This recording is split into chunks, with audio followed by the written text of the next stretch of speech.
Yes, good morning and greetings to any current distinguished elected officials, other honored candidates that will be presenting to us today, and guests. My name is Dr. Wakita Holloman. I am the current president of the Enfield-Roanoke Baptist Alumni chapter of Delta Sigma Theta Sorority Incorporated. We're delighted that you all are here. Please all provide your listening ear to hear what these candidates have to say about how they will help the issues in our communities. You all are welcome.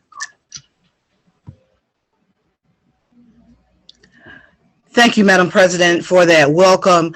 Good morning, everyone. I'm Kimberly Robinson, the chair of the Social Action Committee for the Enfield-Roanoke Rapids Alumni Chapter of Delta Sigma Theta Sorority Incorporated. And we just want to thank you for coming and participating. We have over 30 candidates for various races throughout the state of North Carolina to come before you today. And we are thankful for them to lend us their time and show us their platform. And we want to thank everyone that's listening on YouTube, and we will be posting this to Facebook later on today. We want to thank you for coming, and thank you to the candidates for giving us a few minutes of your time to come before us today as well. This is an important time in our community, in our state, our region, and our nation. So please vote your conscience and vote who is most important, will help our communities in our world. Thank you, and enjoy this Meet the Candidate Forum. First, I'd like to introduce to you our two moderators for today, and they are Alma Hinton and Rhonda Holmes. Welcome, Alma Hinton and Rhonda Holmes.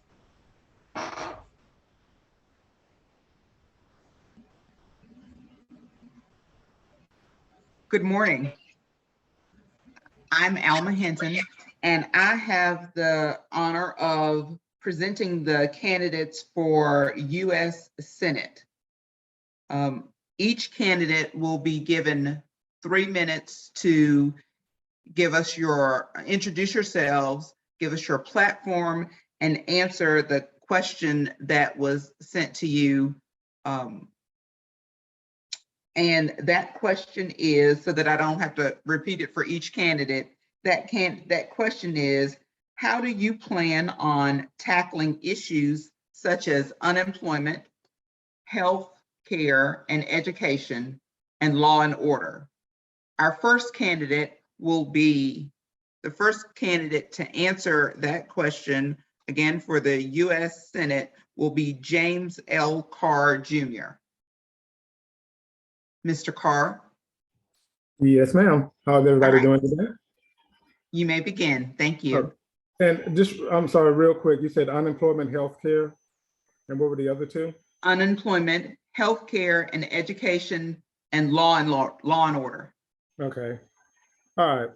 So again, my name is James L. Carr Jr., Senate candidate for the U.S. Senate. I believe that as a representative, it will be my responsibility to address today's issues, but also preparing for tomorrow's opportunities. And to do that, I believe that we have to empower each other. We have to empower everyone to pursue the dreams and aspirations and goals that we have for our own lives. That means that basically what we have to do is we have to protect our individual rights. We have to invest in our infrastructure. We have to modernize our educational system, and we have to decouple benefits from jobs. And I believe that doing this will allow individuals to pursue their own dreams, aspirations, and goals that we have for our own life. And if we do that, that will allow us to address today's issues, but also preparing for tomorrow's opportunities. In terms of how I would tackle the issue, and that vision is what would allow me to tackle the issue that were brought up for unemployment, healthcare, education, and really the criminal justice system. I believe each one of these, all of the problems that our country faces can be addressed by empowering individuals to take control and authority over their lives. When it comes to unemployment, when I talk about decoupling benefits, that's a big one because that means that we're not tied to a job. That means that we can get our insurance from a private insurer, our services from a health provider, while maintaining government and state oversight over the insurance market and the health market. It basically would work the same way our auto insurance markets work today. And again, what that would do is it would encourage entrepreneurship and true job mobility. And I believe that's how we would tackle the unemployment issue.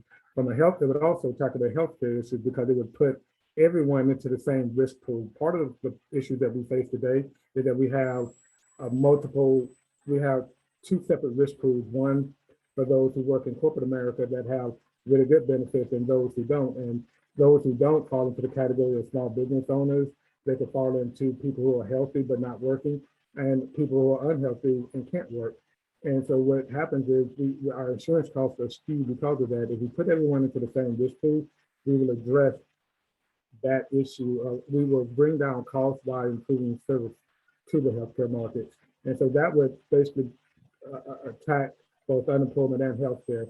Education, when I talk about modernizing the educational system, just a matter of teachers, students, and advisors sitting down with the child to figure out what the child's dreams are for their life. We need to make our kids, help our kids to become dreamers so that they can pursue the dreams, goals, and aspirations they have for their lives and start their journey the way they want to start their journey, with adults providing supervision for that process. In terms of the justice system, I think that we need to make it mandatory that all misdemeanors, felonies, and judicial decisions are reported to the Uniform Criminal Database run by the federal government, so that it's visible for all the public to see. Thank you. Thank you, Mr. Carr. Our next candidate is Alyssa Rose Catherine Hammond. Ms. Hammond. Good morning, everyone. Hold on. I got both of my Zooms on. Let me leave one of them.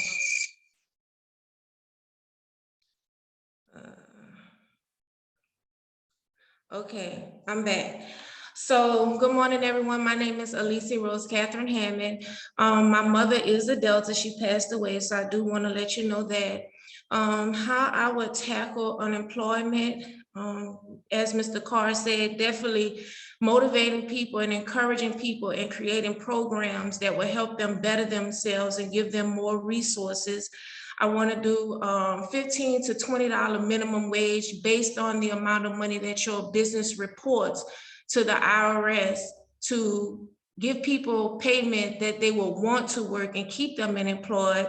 Also, I want to do a pay raise for all state employees of $15,000, which would impact teachers on the education side. So I'm not there yet, but I'm just saying. And create more jobs. If we could start producing more things in America, we could have more jobs. And definitely if we could start more industrialization in North Carolina, we could have more jobs. So that's what I would do for the unemployment rate. For education, as I said, for the teachers, well, just a state pay raise for $15,000 in general, it would help education a whole lot. I want to incorporate teaching every high school student to learn how to open their own business, know about finances, bringing them back into home economics and life skills and trade skills before they graduate high school. What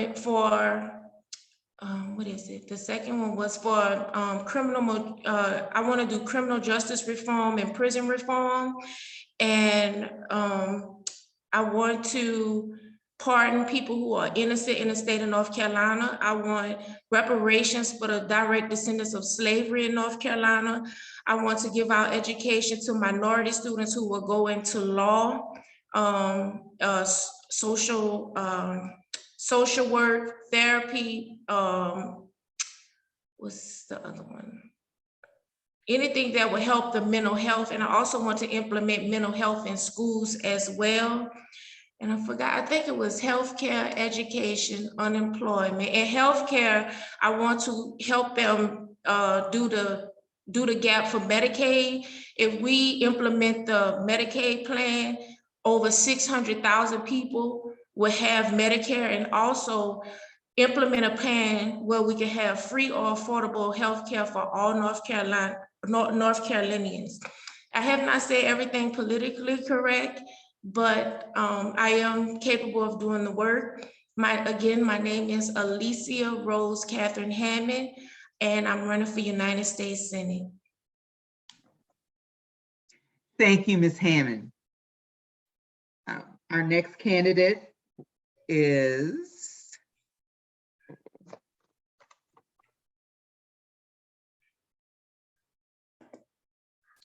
Okay, so my technology just messed up. Tobias Lagrone. Good morning, Democrats, and thanks for having me. Can you hear me? Just wave your hand. Excellent, excellent. I'm so glad to be here this morning. I think the question we were asked to deal with education, the economy.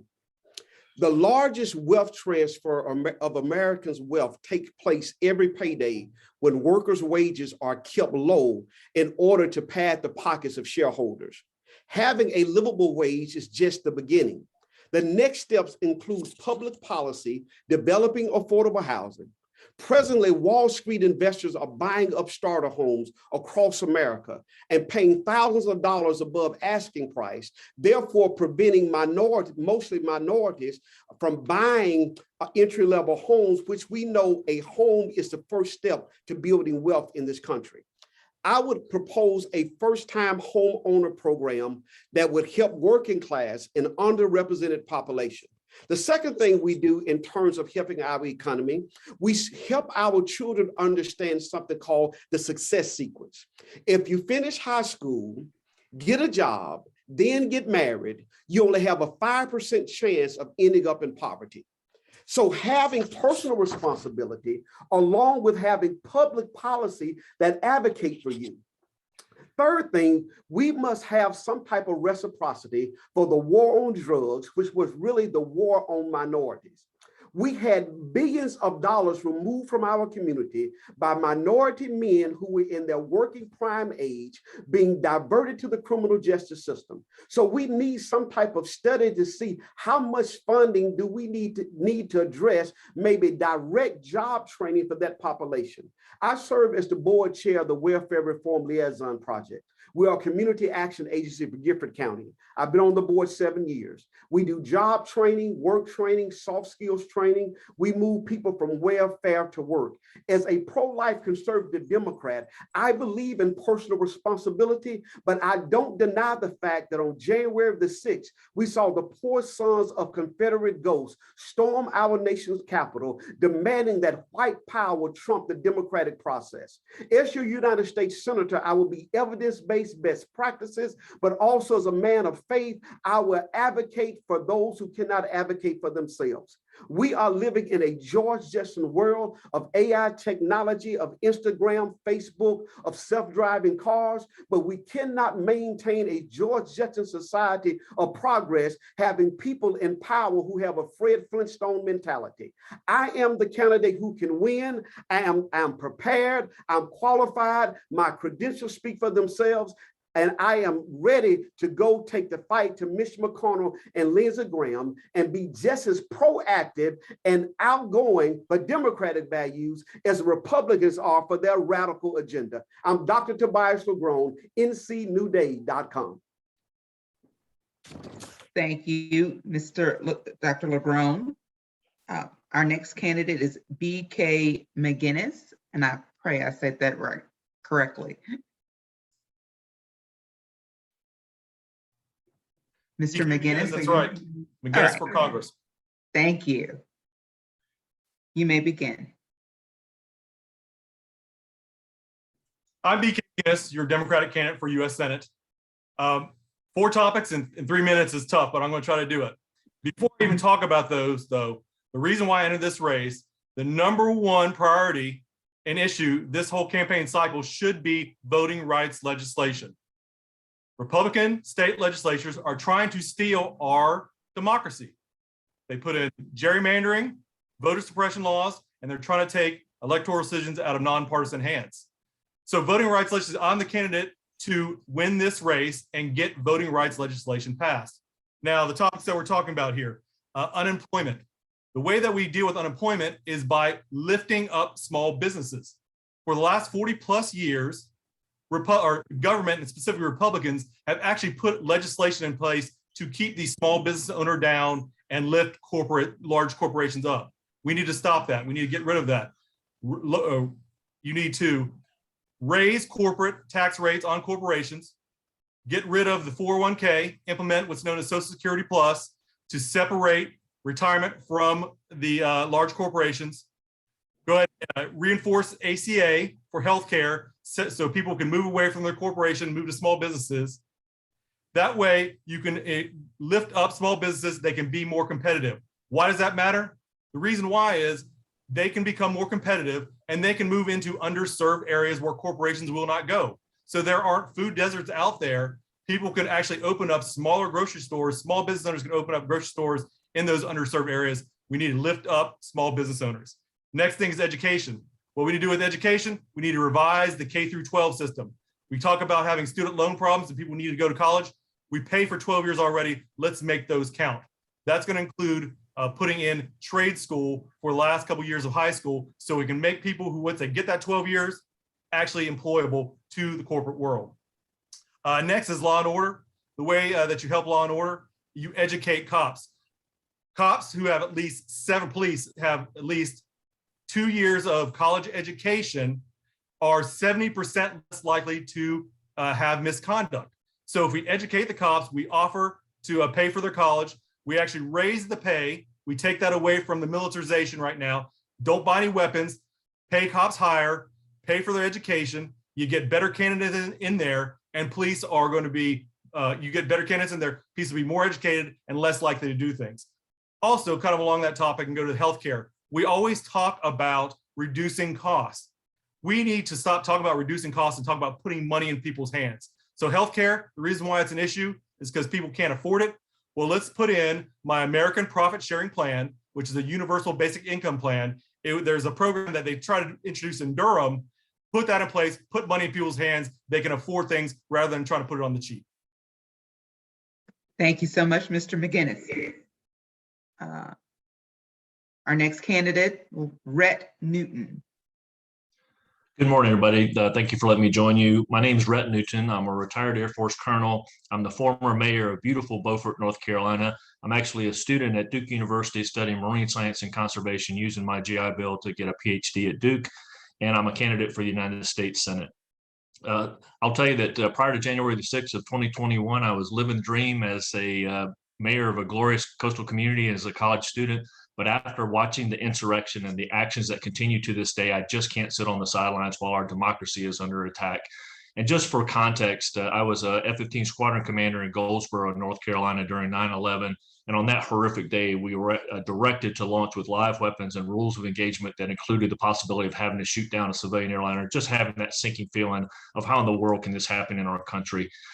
Roll forward 20 years, different circumstances, but still having that sinking feeling of how in the world can this happen in our country. So the framework for our campaign is to protect our democracy at home and abroad, to reverse the effects of climate change, to protect our environment, and to help those tens of thousands of North Carolinians that are really struggling right now across the state, struggling with lack of affordable health care, affordable housing, food insecurity, lack of broadband in our rural communities. In some cases, it's transportation as well. So we've got to help our most vulnerable citizens. So how do we do this under the context of the four subjects that you gave me?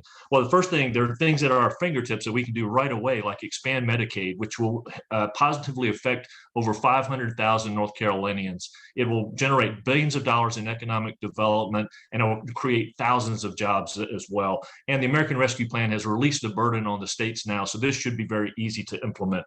We need to extend child tax credits. We need to take some of the provisions from the Build Back Better plan as well, like childcare, universal pre-K, and elder care as well. And I'll tell you, I am, as a candidate and a former mayor, we instituted a $15 minimum wage for our town staff and competitive wages, and it works. It increases quality of life, quality of job, it increases retention, and that money comes right back to the economy. So this is something that we've already proven that should happen in government and corporations. As far as healthcare is concerned, I do believe that healthcare should be a right for everyone. We've got the infrastructure for Medicaid, so let's go with, Medicare and Medicaid. So let's go ahead and use Medicare as that infrastructure for expanding healthcare to our most vulnerable citizens.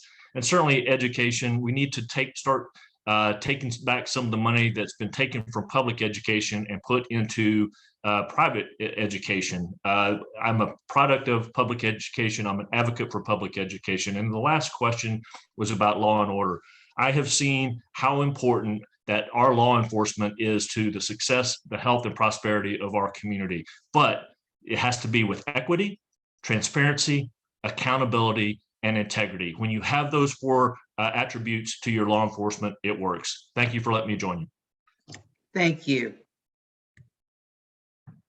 I believe those are the candidates who responded regarding our candidates for the U.S. Senate who responded to our request. And now we'll move on to the U.S. Congressional District 1 candidates.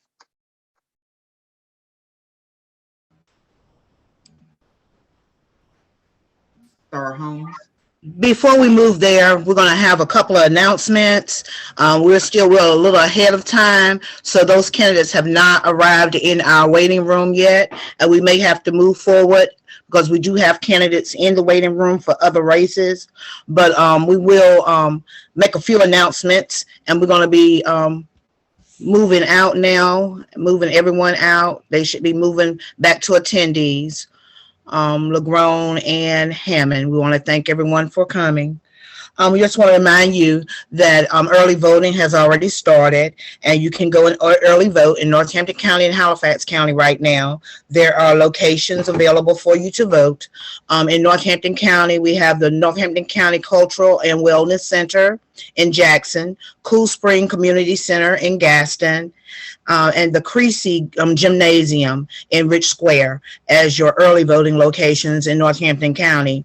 In Halifax County, we have the Agricultural Building in Halifax, the Enfield Fire Station on Ringwood Road in Enfield, the new Resource Building in Roanoke Rapids on 3rd Street, and the Shiloh Missionary Baptist Church in Scotland Neck. Those are all locations for Halifax and Northampton County for early voting. Early voting started on April 28th and will end on May 14th. And on May 14th, we will have voting from 8 to 3. And so we want to make sure, and election day is May 17th. We want to make sure that everything goes well, that our constituents can find their locations. And we're going to now be moving over our next candidates that you will be coming before you. Thank you.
Good morning. My name is Rhonda Holmes. I am the second moderator for this event. And the next race that we will be hearing from candidates for is the U.S. Congressional District 1. We are joined here today by Erica D. Smith, who will have 3 minutes to introduce herself and to answer the following question. What is your view about women's right to choose?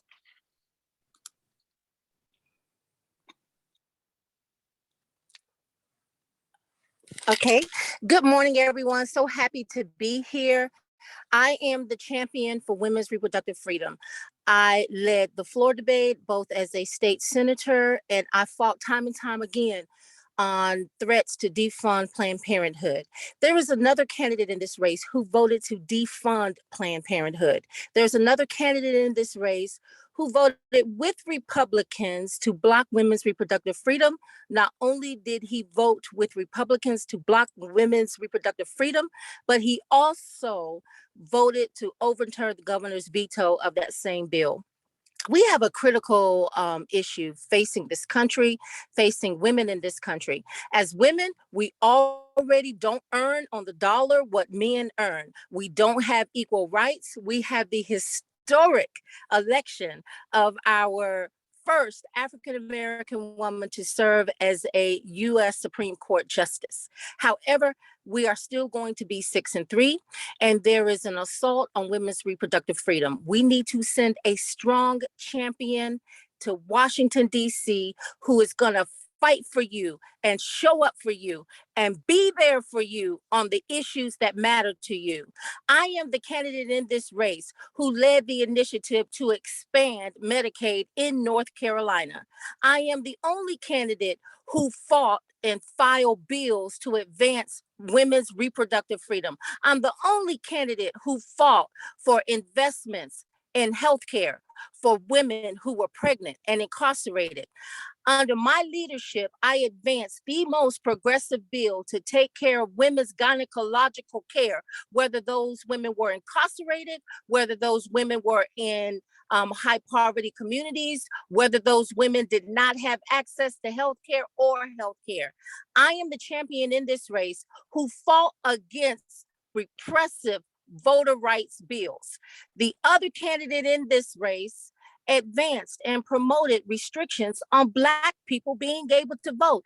The first congressional district is 41% African-American. We need a champion in Washington, D.C. So if you want that America that breaks down systems of discrimination and sexism and builds systems of equity instead, if you want that America that feeds its families from family farms and not corporate farms, if you want an America where everyone is guaranteed broadband, universal health care, a good paying job, a roof over their heads, clean air, clean water. If you want that America where your zip code is not your destiny and your block is not your blessing, if that is the America that you want, you can't even spell that America without Erica. Everyone vote Erica for your next congressperson for the 1st congressional district. Thank you.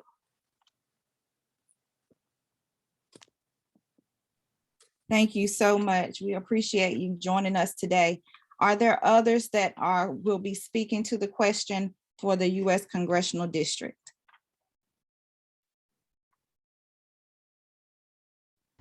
If there are not others, at this time, I will hand the mic over to our next moderator, Alma Hinton, for the NC Senate race. Thank you.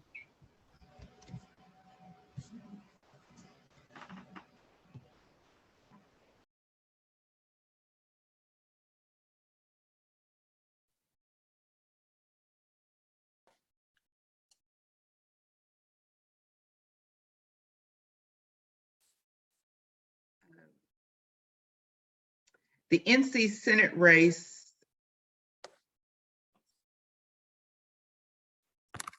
I don't believe we have any candidates here for that have who are currently on the Zoom for the NC Senate race. I see Valerie Jordan. Yes, hey, good morning. How are you? Good morning. I'm sorry, I did not see you. And That's Star quite Kim, okay. That's Star quite Kim, okay. we're a little ahead of time. Is that okay for us to go ahead and begin that?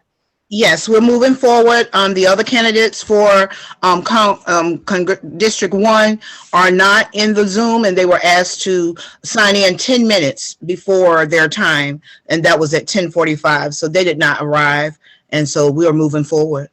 All right. Well, then we will move forward with the NC Senate race. And I believe we have one candidate who is who's currently on the Zoom, and that is Valerie Jordan.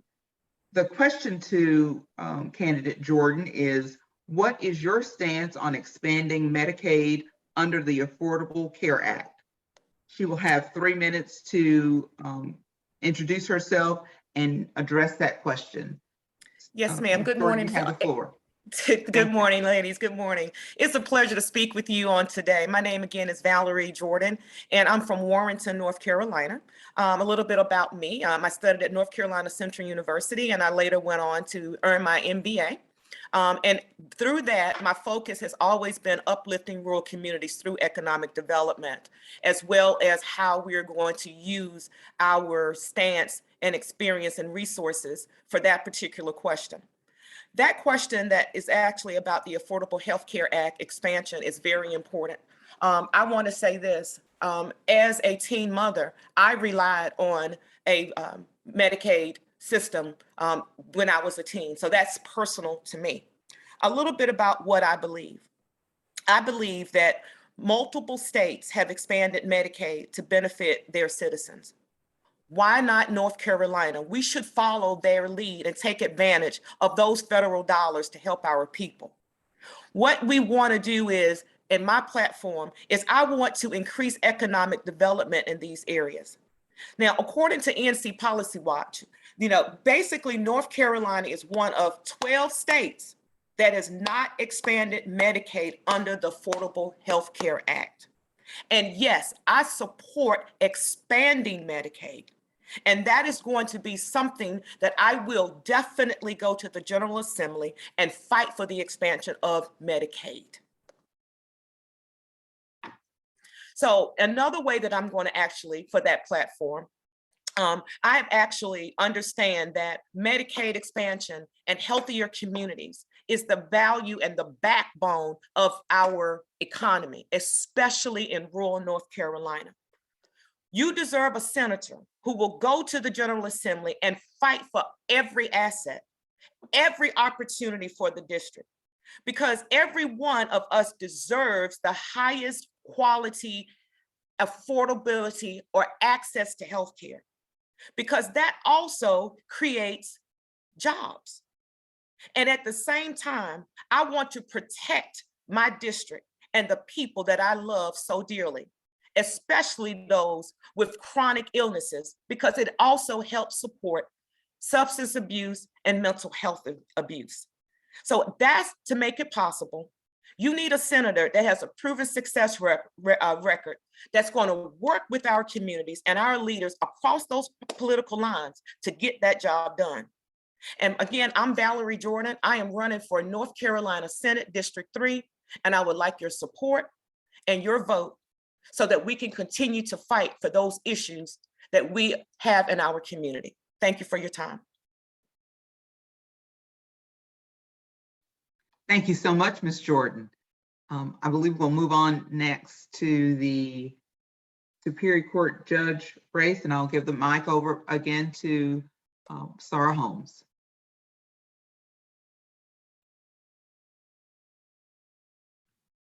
All right, greetings again.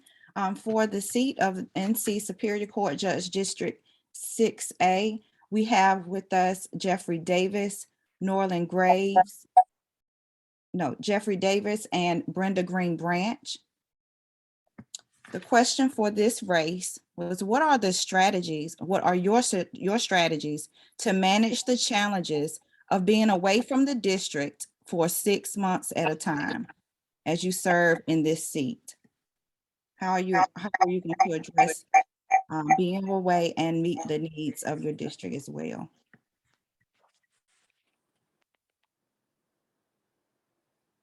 Good morning.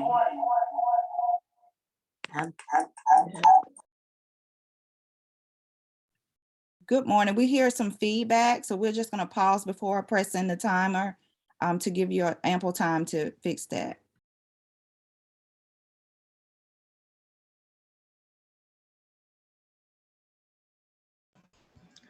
If you have more than one device on, please cut one of those devices off. That's why we're getting the feedback, because I see your names more than once, so that's why the feedback is coming in. So please cut one of the devices off so that we will not get that feedback, panelist.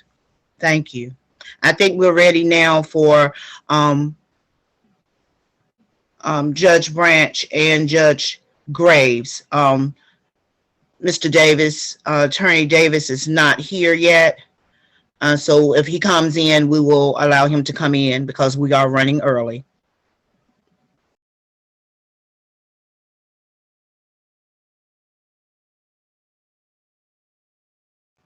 We're ready. All right, awesome. I will state the question again. What are your strategies to manage the challenges of being away from the district for 6 months at a time? And I believe Judge Branch is going to answer first.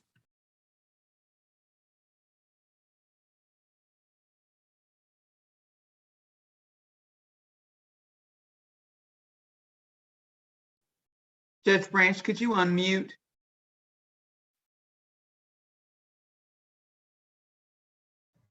All right.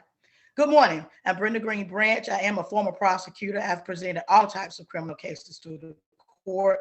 I've served as a chief district court judge for 14 years.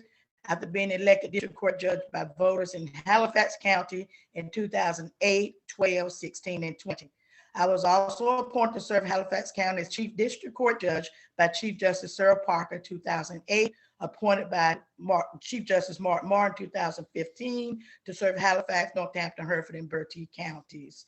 I have been retained most recently in 2020 by Chief Justice Paul Newby. I've served honorably. They are the highest justices in our judicial system. My strategies would be such as what I am currently doing right now as district court judge. As chief district court judge of 4 counties, I'm well versed in distance and being away from any one of the counties I serve at any given time. I've learned time management, staff supervision, and the use of delegated authority with program managers such as family court coordinators, juvenile court coordinators, child custody mediation, and access and visitation coordinator. I would use this type programming for Superior Court. I intend to seek funding for Superior Court program managers. This position, along with court manager positions, would serve just as I serve in district court right now under my leadership. I would also seek added sessions of court in Halifax County when my session and other district finishes early. This would allow me to retain cases and be available for the district attorney at any given time for extra court sessions and meetings to monitor pending cases and continuances. I would also continue my judicial commitment beyond the bench. I will continue to serve in community organizations, maintain involvement with our local bar, attend functions, and work closely with the chief district court judge to help with any new initiatives that they start and work with the old initiatives that I have started. My track record for community engagement is one that makes me most qualified as a candidate. As I travel and complete my mandated commission, it's imperative that I'm involved with staff and with constituency. I would ask that you would vote for experience, integrity, maturity, and compassionate yet firm judicial on the bench. I'm sorry, firm yet compassionate justice on the bench. Thank you. A vote for Judge Branch.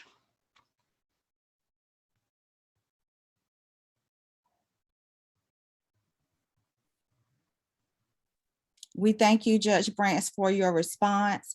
At this time, we will hear from Jeffrey Davis. We want to share the question again because he was just added.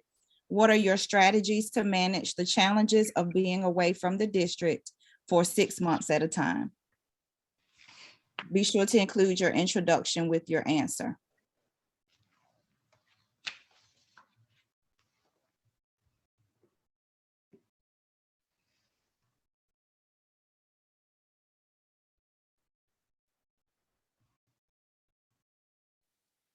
Hey, can you hear me? Yes, we hear you now. Okay. Thank All right. Thank you. My name is Jeffrey Davis, and I am running for Halifax County Superior Court Judge. I grew up in Halifax County, and I was licensed to practice law in 2007. Out of law school, I was hired by Bill Graham, who was our district attorney at the time, and I worked as an assistant district attorney in Halifax for 2 years. I then went into private practice with Gilbert Chichester at Chichester Law Office in Roanoke Rapids, and I have been there for the last 12 years. In that time, I've represented thousands of clients in Halifax County Superior Court in both criminal and civil cases. Since 2019, I have been city attorney for Roanoke Rapids, and I was recently appointed attorney for Halifax Community College. Personally, my wife, Katie Hammond, runs the music school on Roanoke Avenue, and we live in Roanoke Rapids. I am running for this office because I believe it's time for a change here in Halifax County. I have been here in Halifax County Superior Court practicing for over a decade, representing our citizens and businesses every day and doing everything from criminal defense to restoration of firearms rights. I've handled a multitude of criminal and civil cases, and I'm taking them to trial in front of both judges and juries. I'm intimately familiar with the rules and procedures of Superior Court because I've been arguing them on the ground here in Halifax County for the last almost 14 years now. And so with respect to the question, as far as, managing court while being assigned somewhere else for 6 months, two things. Number one, for civil court, I think it's very important that you have a good trial court administrator who is going to be aggressive about court scheduling. That is one of the functions of the Superior Court Judge's office, is to schedule civil cases. But with respect to criminal court, which I think most voters are probably more interested in, I think it's important to maintain control over those administrative settings. And so just to kind of be brief about it, our criminal settings in Superior Court in Halifax County are split between administrative settings where administrative matters such as pleas and discovery and motions are handled, and then trial settings where trial-ready cases, so to speak, are actually set up for trial. And it's been the normal practice for many years now for our resident Superior Court judge, that is the judge who is elected here in Halifax County, that even if they're assigned somewhere else for 6 months, that they are in this county presiding over those administrative sessions. And that's important so that you can keep track of things like continuances and make sure that cases are timely moved to trial. And that's the thing. We've got to get cases moving again. Judges are there to serve the public, and we have to restore the public's faith in our court system. And part of that is letting them know that we're going to be aggressive about resolving cases. Because it's not fair to the defendants who are charged with crimes, and it's not fair to the victims of those crimes to just have cases sitting out there for 4 or 5 years without any disposition in them. We've got to get things moving faster, and part of that is just being aggressive and being here in this county and tracking those cases. Thank you.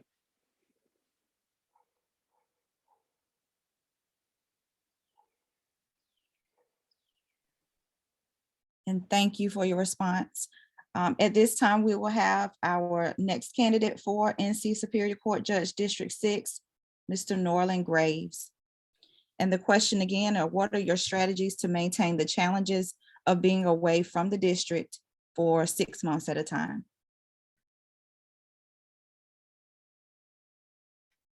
All right. Can everybody hear me okay? All right, can you see me? All right. First, I want to say good morning to the lovely ladies of the Enfield chapter of the Delta Sigma Theta Sorority Incorporated.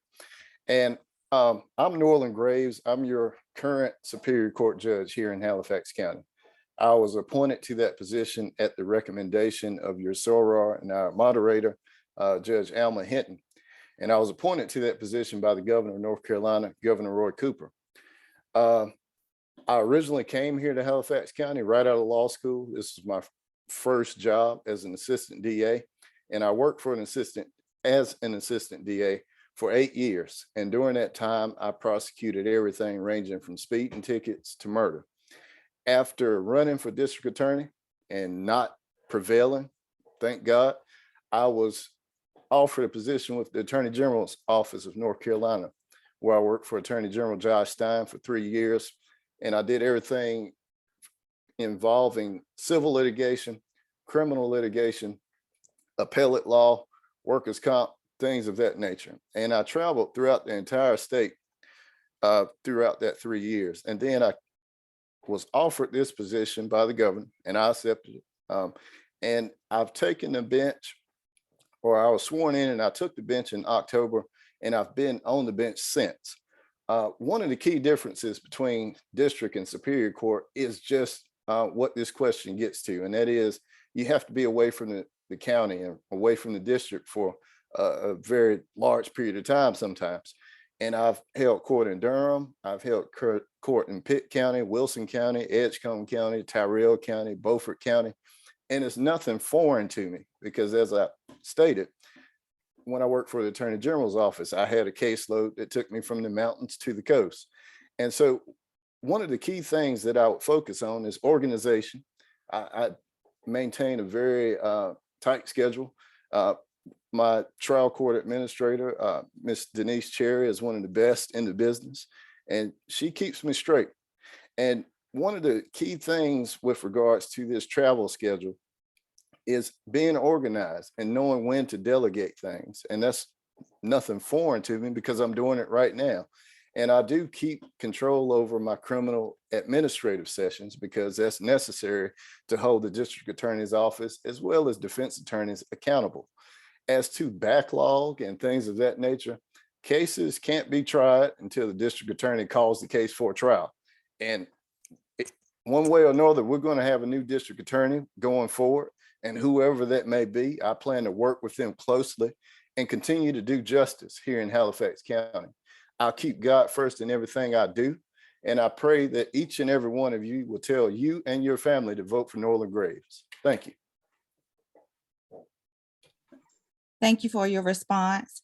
At this time, we will switch over to our next race. We appreciate all the responses from our judges in regard to the question for their race, and we will prepare for the next race at this time. Thank you.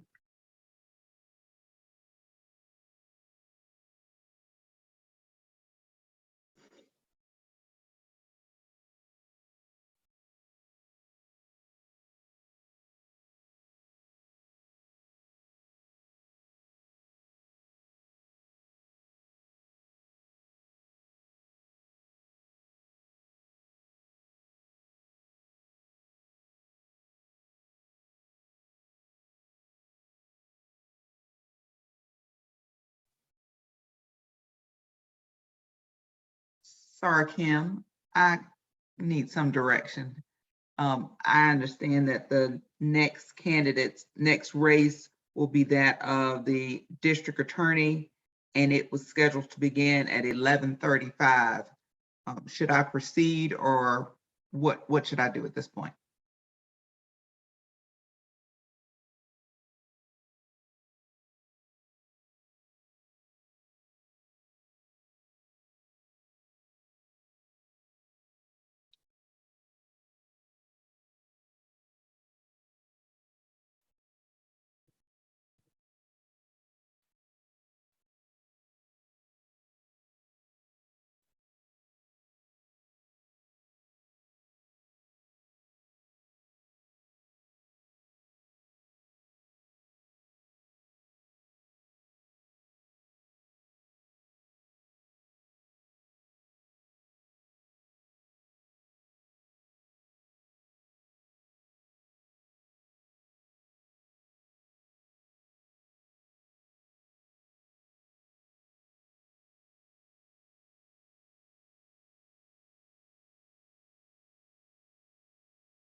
We're moving forward now to the next race. Am I correct?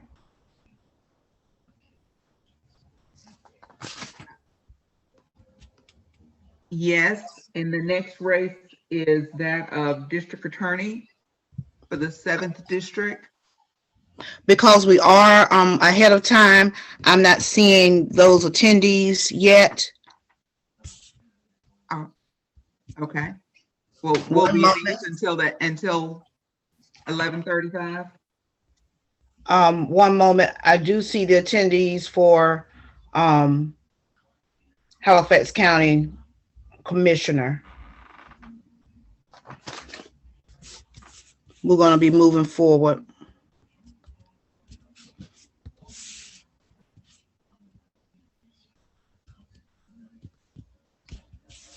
I need someone to make me a co-host again, please. 'Cause all my lights are shut down at my house and I had to come back in. Oh my, okay, all right. Thank you. Thank you.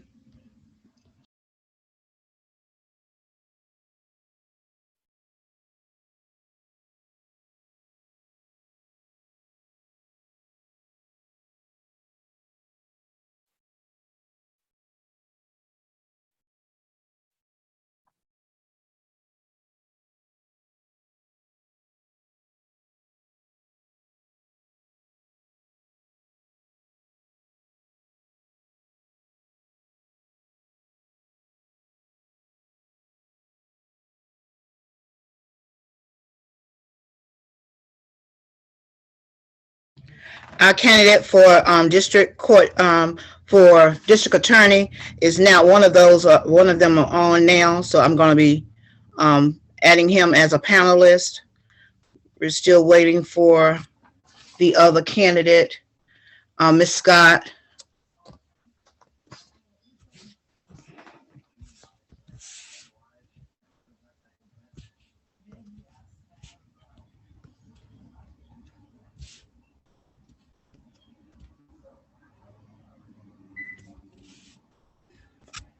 Okay, we can move forward. Thank you.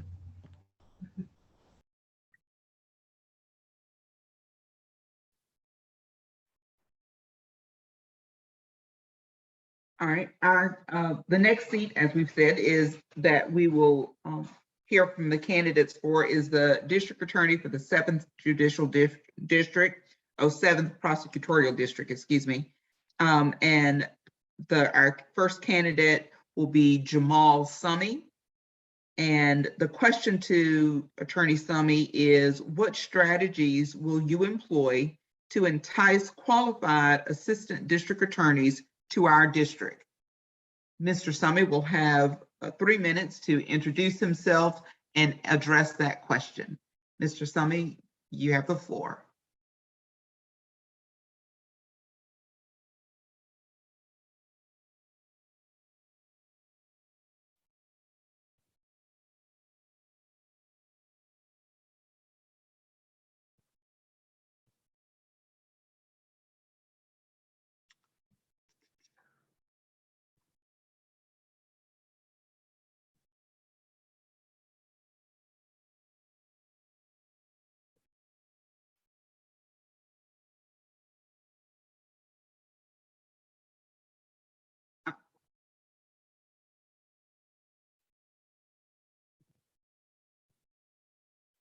Am I still connected? Yes, you are. Hello? Yes, we hear you, Mr. Summy. Yes, ma'am. Can I keep talking? Hello? You were muted. You were muted, so we didn't hear what you said in the beginning. Please start over. Okay, I'm sorry. My name is Jamal Summy. I'm a resident of Roanoke Rapids, North Carolina. I graduated from North Carolina Central University with a degree in mechanical engineering, and also from NC State University with a degree in mechanical engineering, and North Carolina Central University with a law degree in 1997. I'm a former assistant district attorney for Halifax, Northampton, Hereford, and Bertie counties. I have 24 years of criminal law experience. I've done over 80 murder cases that I've resolved, and I've done at least 20 jury trials for murder cases.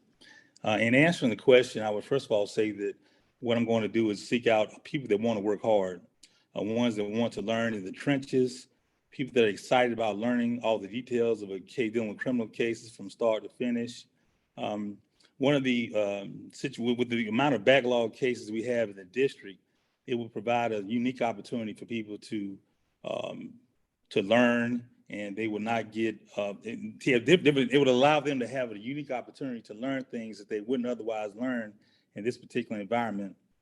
Also, I would possibly try to hire recruiters that would come in and bring in good talented lawyers that have just left law school. I would also use interns that may transition into our office after graduation. Obviously, we would need experienced people to come in and work until those prosecutors get up to speed. Another enticement that I would consider as a possibly, if at all possible, is doing signing bonuses. Since you work for state government, and also some type of relocation packages that would allow people, give them an incentive to come to this area. Also, competitive pay is an option, along with incentive bonuses. I would also, an enticement I would use to bring people to the area is to inform them that a lot of your past assistant district attorneys in this area have gone on to become Superior Court and District Court judges. Actually, both of the Superior Court judges we currently have were assistant district attorneys, and also 3 out of the 4 district court judges that are currently sitting on the bench were past assistant district attorneys. Another enticement I would use would be to explain to them that they have a chance of coming to this office and being a part of something that's going to be special. With the enormous amount of backlog cases we have, we can come in and with the qualified ADAs that we'd have, you'd have a unique opportunity to come in and gain invaluable experience. You'd be trying cases early on in your career. You'd be helping out the community, and you would also be enhancing your own personal growth by trying some of these most serious cases that are on the books. They would be taught and trained and molded by attorneys in the office with the combined legal experience of over 50 years. So those are some enticements that I would use. Also, I would let them know that I would have an open door policy whereby they could come in and talk to me about anything. So those are some of hello?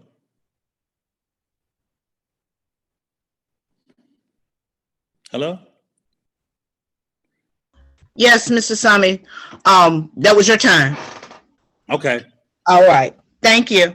Thank you.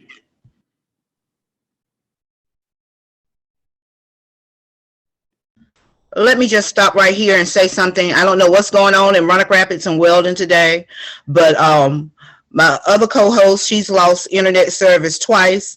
All my lights have gone out once. So I don't know what's going on. I don't know if we're having blackouts or what in Roanoke Rapids today, but I just want to say apologize for that. So we are having a few technical problems, but we are going to move forward as expeditiously as possible. We know we are running ahead, and that's because some of our U.S. Senate candidates did not show up that were supposed to be here. We're supposed to have 8, and we're supposed to have 4 for Congress, and only 1 showed up. So that's why we're ahead of time. And we are going to be moving forward as soon as possible. Thank you. It's my understanding that Attorney Ms. Scott is not on the Zoom, or is she here? She is not on the Zoom, no. So then we will move forward with the next race, and that is going to be moderated by Sarah Holmes, and that's the race of Halifax County Clerk of Court. Yes, one moment.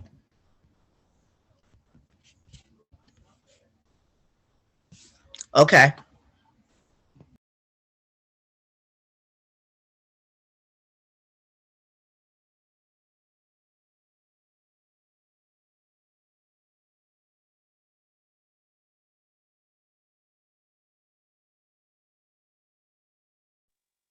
Hello?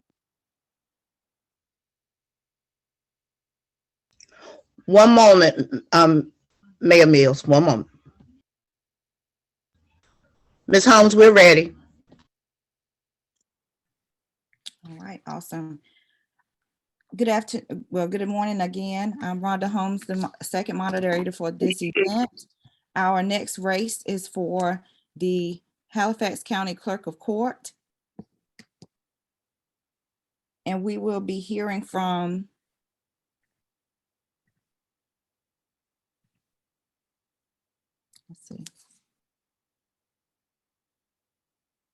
Mr. James Mills at this time.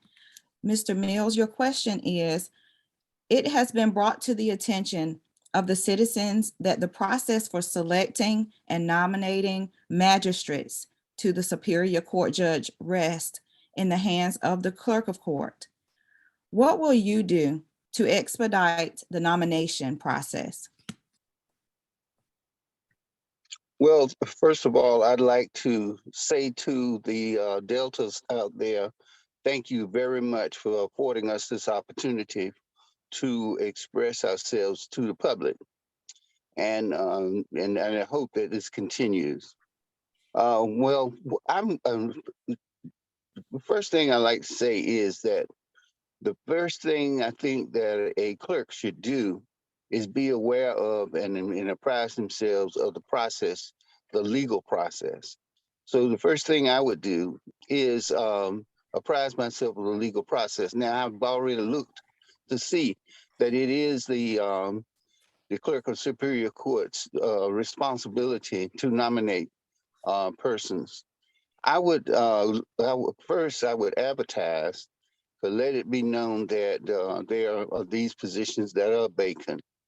And then I would advertise the credentials that are required, the educational credentials, as well as the criminal background check and credentials and so forth.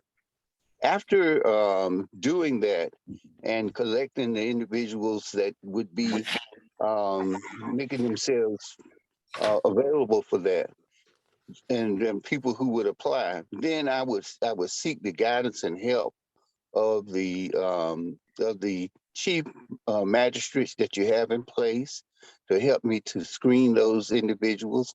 I would seek the advice of also of the supervising chief judge of district court, who is also supervising individuals who are handling this. After seeking their advice and so forth, then I would look over the list again for myself, and then I would submit it to the Superior Court judge, the persons that we felt that qualified and that would be able to serve the citizens very well, and who had the temperament and so forth to do that. I think that's one of the most important jobs of Superior Court, clerk of Superior Court. I seek your support for the position of clerk of Superior Court. I have a habit of showing up, and I have a habit of success in terms and integrity in keeping records, keeping money, and accounting for it.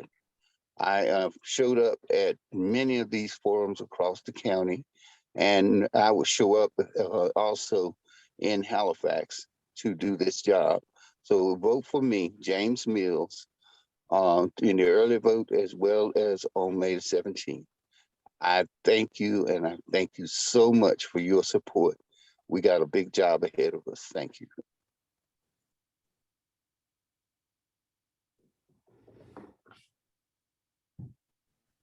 And we thank you for your time sharing your response with your constituents so that they can make a more informed decision. Are there other candidates from the Halifax County Clerk of Superior Court race? No. Okay.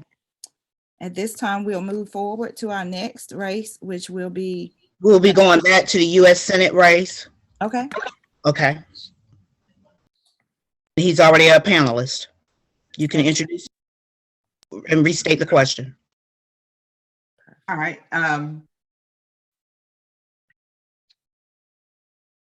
The question to the U.S. Senate, we're returning to the U.S. Senate race, and the question for the U.S. Senate race was, how do you plan on tackling the issues such as unemployment, healthcare and education, and law and order? And these questions are to our panelist, Greg Antoine. Antoine, yes, ma'am. Antoine, and he will have 3 minutes to address the question as well as introduce himself. Thank you. Okay, I'm Greg Antoine. I'm the candidate for the United States Senate. My first statement is, today there are forces at work passing voter suppression laws primarily aimed at Black Americans. I believe that the extreme shifts and divisions of both political parties have led to gridlock around the work that needs to be done to prepare our country for the future. This division has led to increased racial tension and anti-democratic behavior that is threatening our very existence, both as a country and as a leader for others around the world to emulate. I will work to pull us back to the middle where most Americans want to be. I will secure your right to vote, shore up our democracy, attack violent crime, expand healthcare access, and secure essentials needed to educate our youth who are the future and close the academic achievement gap that has plagued our public education system for years. We all at some point have to be as bold as Isaiah when he was taken to heaven. He was the only mortal amongst the heavenly hosts. God was seeking a servant to go tell people to change from their ways. Isaiah, who was the only mortal in heaven, said to the Lord, "Here am I, send me." I'm Dr. Greg Antoine, send me to the United States Senate to serve North Carolina. Now, I'll move on to answering the question, or does anybody have any questions from me other than that one? No, sir, if you go ahead and address the question that was given, thank you. Okay, so unemployment. So we're fortunate here in North Carolina that our unemployment rate is somewhere only around 3.4, 3.6%. So about 97% of North Carolinians have jobs. Now, that does not mean that there are not jobs that are going unfilled. It just means that we may not have the people with the skill set to fill these jobs that are available. So a 96, 97% employment rate is great. North Carolina has one of the lowest business taxes in the United States, so it makes it a very attractive state for businesses to move new industry to. And the economy has evolved in North Carolina from an agrarian one to now it's a knowledge-based one. The second one was healthcare. North Carolina needs to expand. I'm a physician, so North Carolina needs to expand Medicaid. It's one of 11. My time is up. Okay. Thank you, Dr. Antoine. We're glad you were able to make it and join us. Thank you. Yes, ma'am. I had 3 or 4 others. I'm trying to make them all. I understand. Thank you very much. I've also been informed that Ms. Scott, Attorney Scott, is here from the district attorney's race. Is that correct? Yes. All right. And so I will pose the district attorney's question to Ms. Scott, Attorney Scott, which is, what strategies will you employ to entice qualified assistant district attorneys to our district?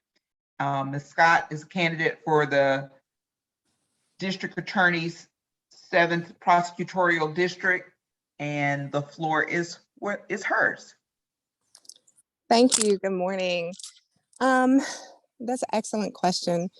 We, for a long time, have had an issue with both recruiting and retaining qualified attorneys here in this area. One thing that I would focus on if elected as district attorney is going out right where our talent is. We do have some local homegrown talent for the first time in a very long time here in the district attorney's office, but I think we need to do more.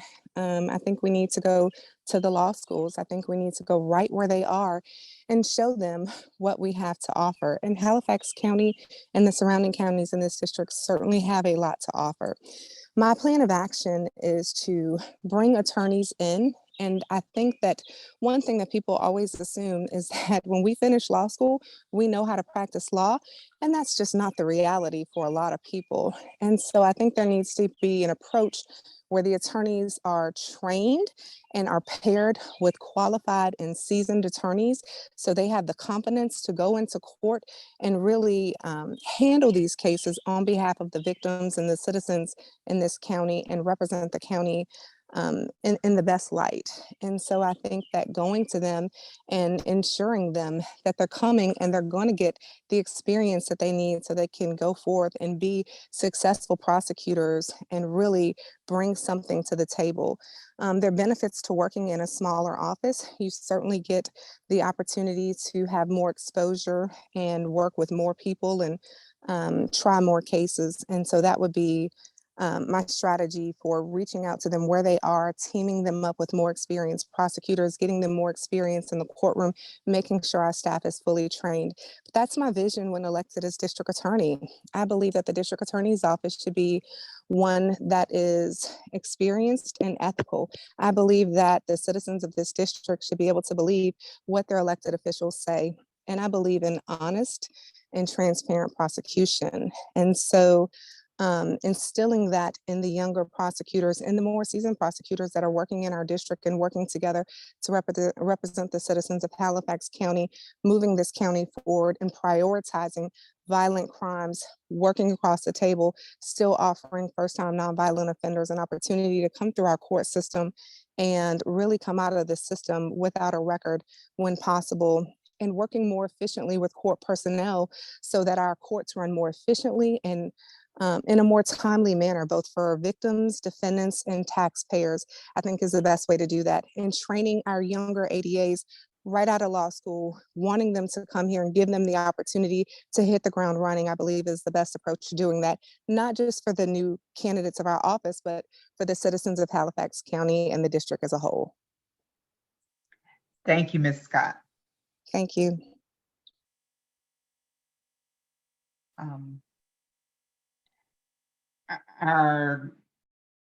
I'm back with you, Sarah Robinson. Okay, our next race will be for county commissioners, and we'll be moving those expeditiously.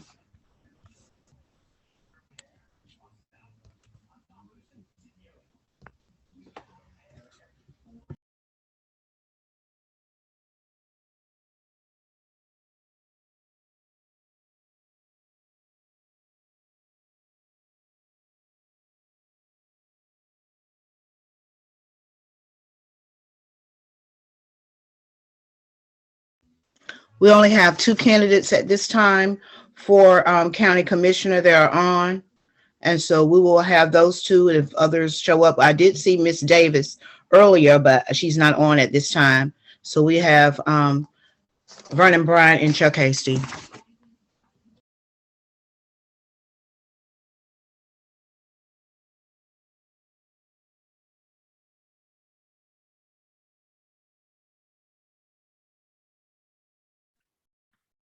All right. Good morning again, Rhonda Holmes, here to read the question as moderator for the Halifax County Commissioners. The question asks, what does a sustainable future for our community look like? And so at this time, we'll hear from Mr. Vernon Bryant.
Okay, we're pausing now to give Mr. Bryant an opportunity to connect audio and video.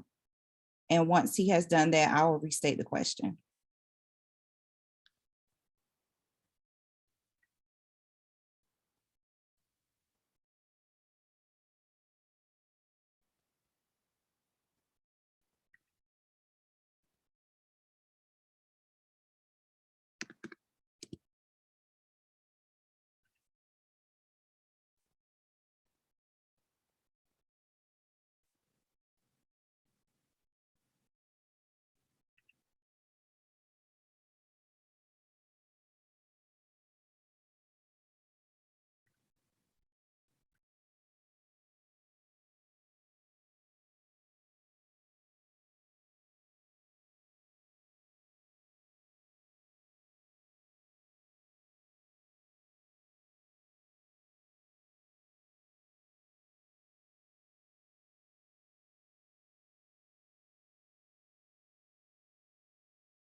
Please excuse us, everyone. We're just having some technical difficulties, as you all know, being in the world of Zoom for the last 2 and 3 years. So Okay, I'm appreciate it. on.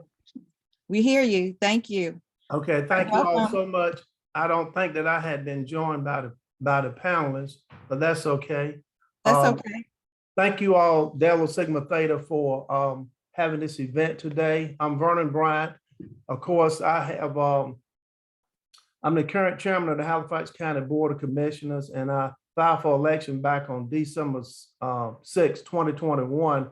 And of course, my priorities have always been, and this is my 4th term, is about jobs, education, serving our senior citizens, public safety, maintaining low property taxes, and also providing better pay for all of our county employees, which is about 562.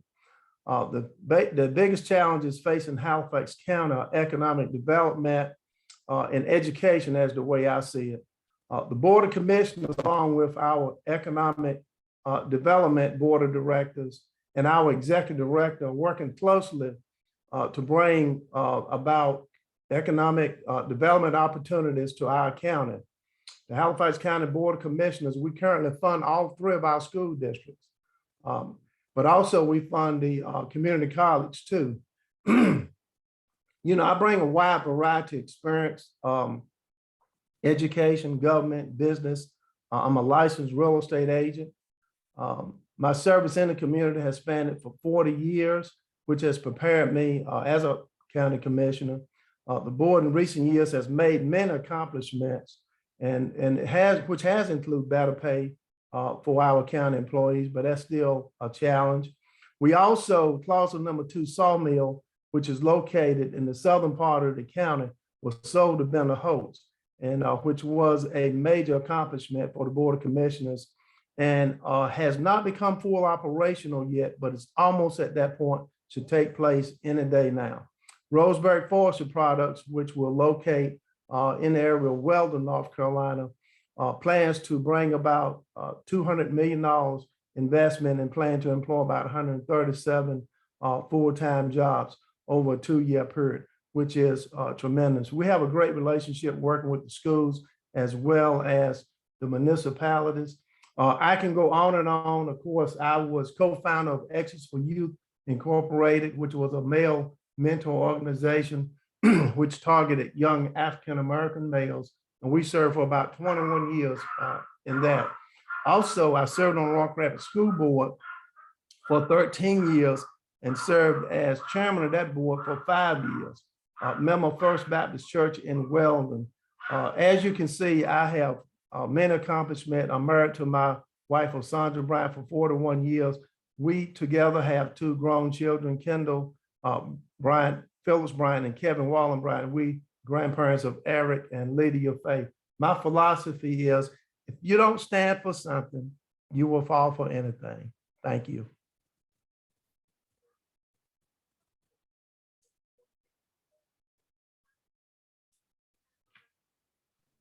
And we thank you again for joining us on today.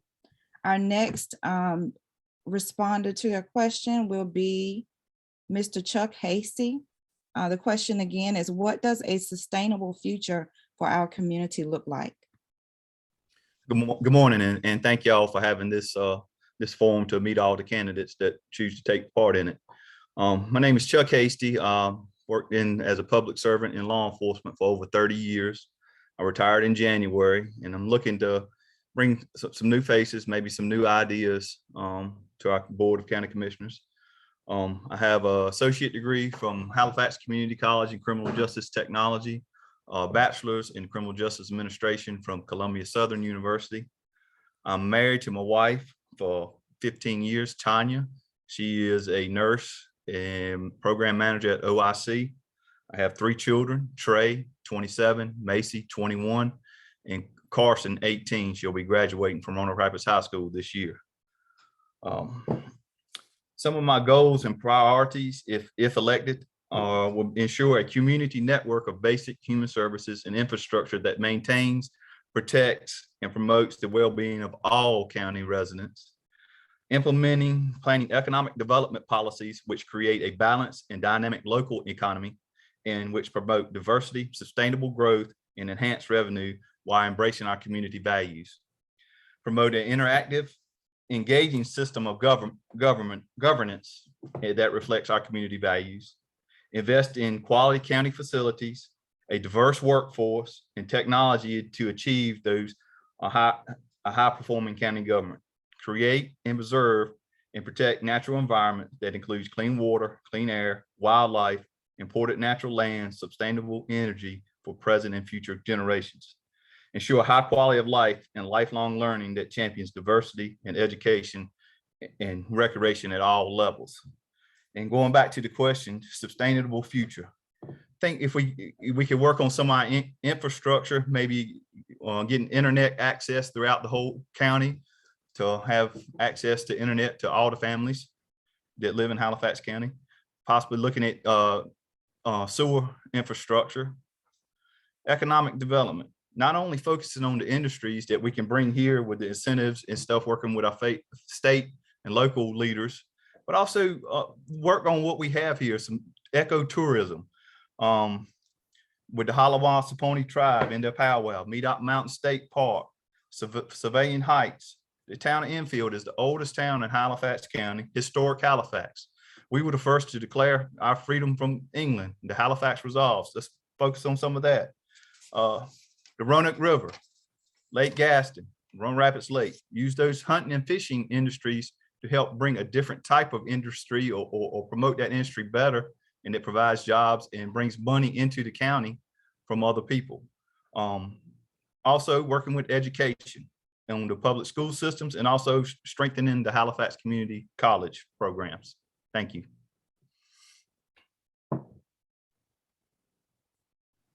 We thank you for your response, Mr. Hasty. Again, thank you to Mr. Vernon Bryant and Chuck Hasty for responding to our question for the Halifax County Commissioners. At this time, we'll make our transition for our next race.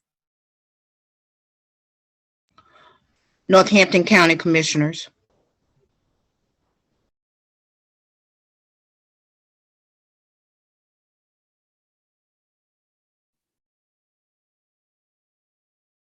And I will be the moderator for the Northampton County Commissioners. And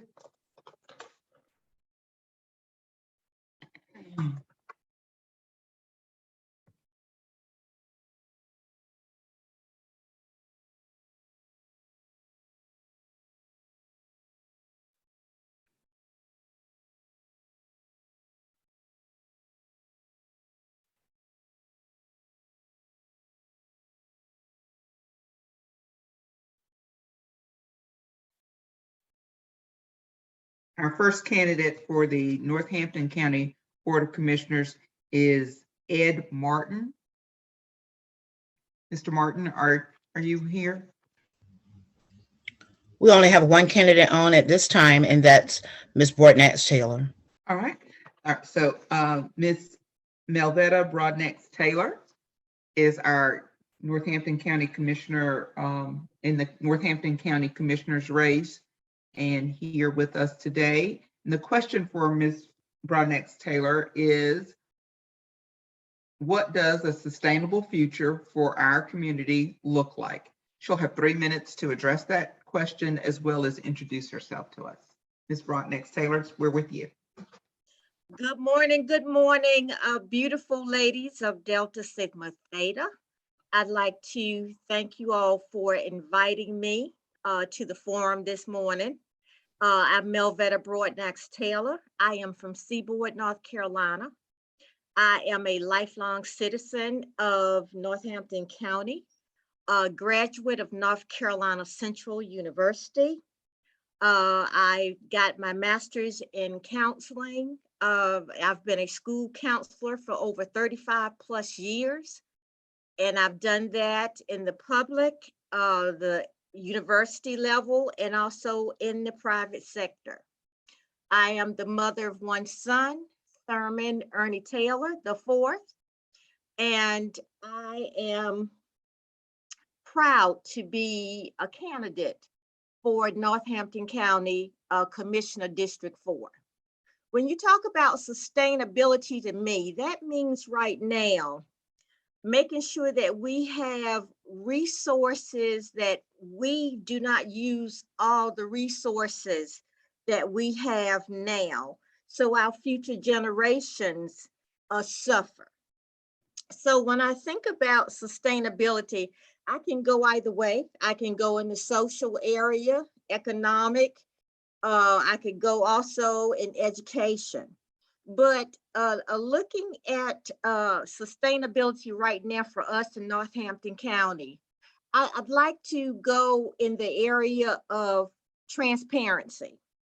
And when I talk about transparency, I mean that all of us as a government official, it is very important for a commissioner to operate on a level of transparency so that all constituents can see and have an understanding of what happens within the government. So I see that transparency is also a real crucial part of sustainability. And if given the opportunity to serve my wonderful people in Northampton County, I would like to, I was thinking about my goals. I'd like to talk about briefly my goal in developing a citizen participation advocacy board that will be developed by our citizens. So they will have an opportunity to voice their concerns, their goals, their visions on how they see our communities operating. I also feel like it is better to serve than to be served. So I'm asking for your vote on May 17th. Thank you, Ms. Broadnax-Taylor. I believe those are all of the candidates that we have here for that particular race. You are correct. All right, so we'll move forward to the Halifax County School Board. And I believe we have candidates here for that. Right.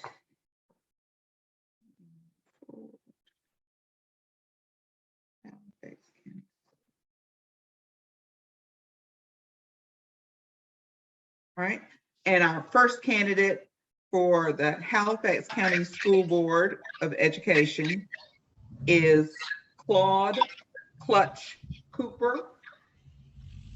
And the question to Mr. Cooper is, what is your vision for education in our county? Mr. Cooper, the floor is with you.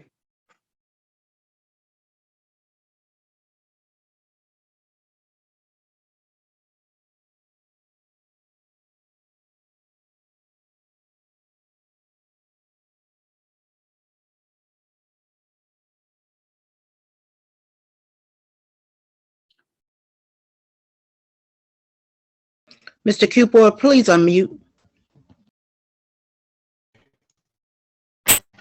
Back up. Good morning. Enfield-Roanoke Rapids Alumni Chapter of Delta Sigma Theta Sorority, fellow candidates, friends. I'm Claude Clutch Cooper, a retiree from the Halifax County School District. I've served in many capacities while here. I was a boys and girls basketball coach. I was an assistant principal for 9 years, principal at 3 schools, 22 years, board member for 8 years, and 3 years I served as the chairman.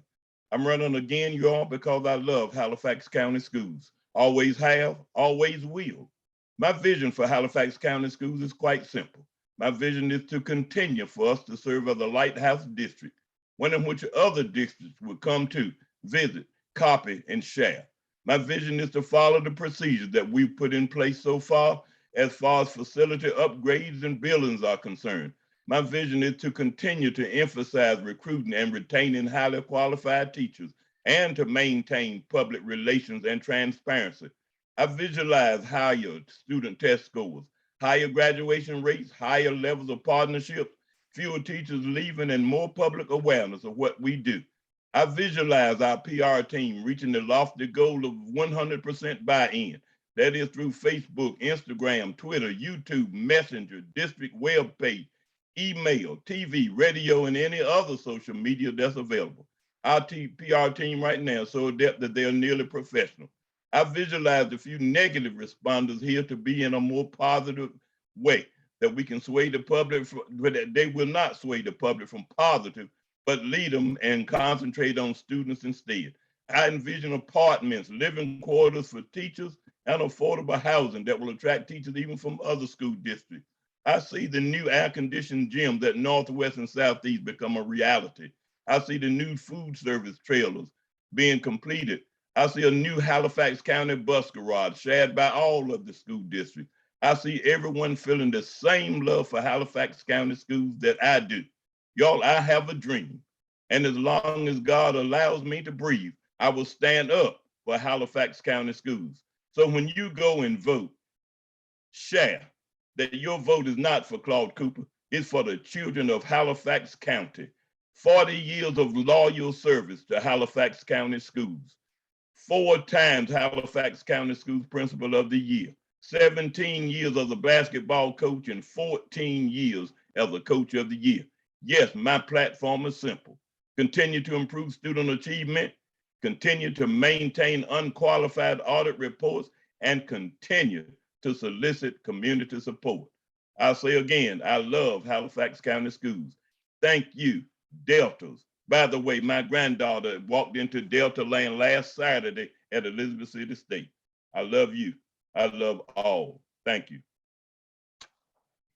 Thank you, Mr. Cooper. Our next candidate for Halifax County Schools Board of Education is Rodney D. Pierce.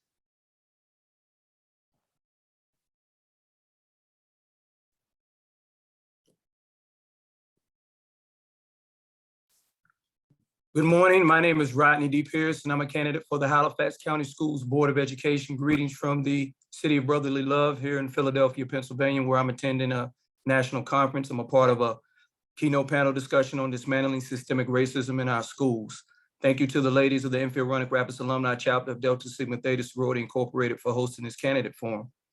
Again, my name is Rodney D. Pierce. I'm a 7th year middle school social studies teacher in Nash County Public Schools. I was the 2018 Halifax County Schools Most Outstanding Beginning Teacher of the Year, the 2019 North Carolina Council for the Social Studies Teacher of the Year. I've been an Equity Fellow. I've been a Jarvis Frazier Scholar through the National Association for Gifted and Talented. I currently sit on the Governor's Teacher Advisory Committee, and I'm on the Equity Council for Nash County Public Schools. When you ask me what is my vision of education for Halifax County or for Halifax County schools, I say my vision would include a school district that encourages people to take part in programs like the teacher assistance, the teacher's tuition reimbursement program, so we won't have the 51 vacancies that we have as of this morning, including 31 teaching positions. A district that partners with the North Carolina Teacher Cadet Program and learns from neighboring districts like Edgecombe County to create a Grow Our Own initiative where we can create a teacher pipeline from our own students. A district where employees are valued and respected, so we don't just let our competent colleagues leave, especially those who are homegrown, but we ask, is there something we can do that's reasonable to retain you and make you stay? A district where we recruit, develop, and retain highly qualified staff to decrease our teacher attrition and mobility rates, which are both in the top 10 in the state. A district where we find the resources so that our dual immersion program continues into the high grades and doesn't just stop in elementary school. A district where we partner with our local vendors and businesses to provide discounts for our employees like other local districts do, but we do it through a Lighthouse card. A district where we have an equitable budget for the cultural arts and band programs like we have for our STEAM and STEM initiatives, where funding is distributed equitably throughout the district and not just to certain schools. A district where principals get funding flexibility somewhat because they best know what serves the needs of their students. A district where we have committees made up of parents, clergy, business owners, community leaders, students, teachers, and classified employees that can provide input and feedback for the policy and decisions and considerations of the board. A district where we continue to work with our local community college, our community nonprofits and civic groups like the Deltas to assist us in this holistic education of our students because it takes a village to raise a child. And finally, a district where we focus on educating not just the students who are academically and intellectually gifted, not just the students who have disabilities, not just the students who aren't on grade level, not just the students who are above grade level or on grade level, but on all students. Ladies and gentlemen, I'm the only candidate in this race who's an active classroom teacher. I'm the only candidate in this race who has 3 children who are actively attending Halifax County schools. I'm the only one that's bringing to the table these 4 perspectives: active classroom teacher, former employee of the district, parent of students in the district.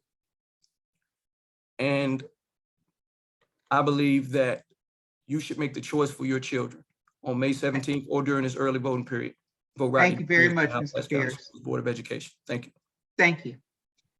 Our next candidate will be Janelle Robinson. Good morning. Are you able to hear me okay? I hear you. Yes, ma'am. Okay, perfect. Good morning, everyone.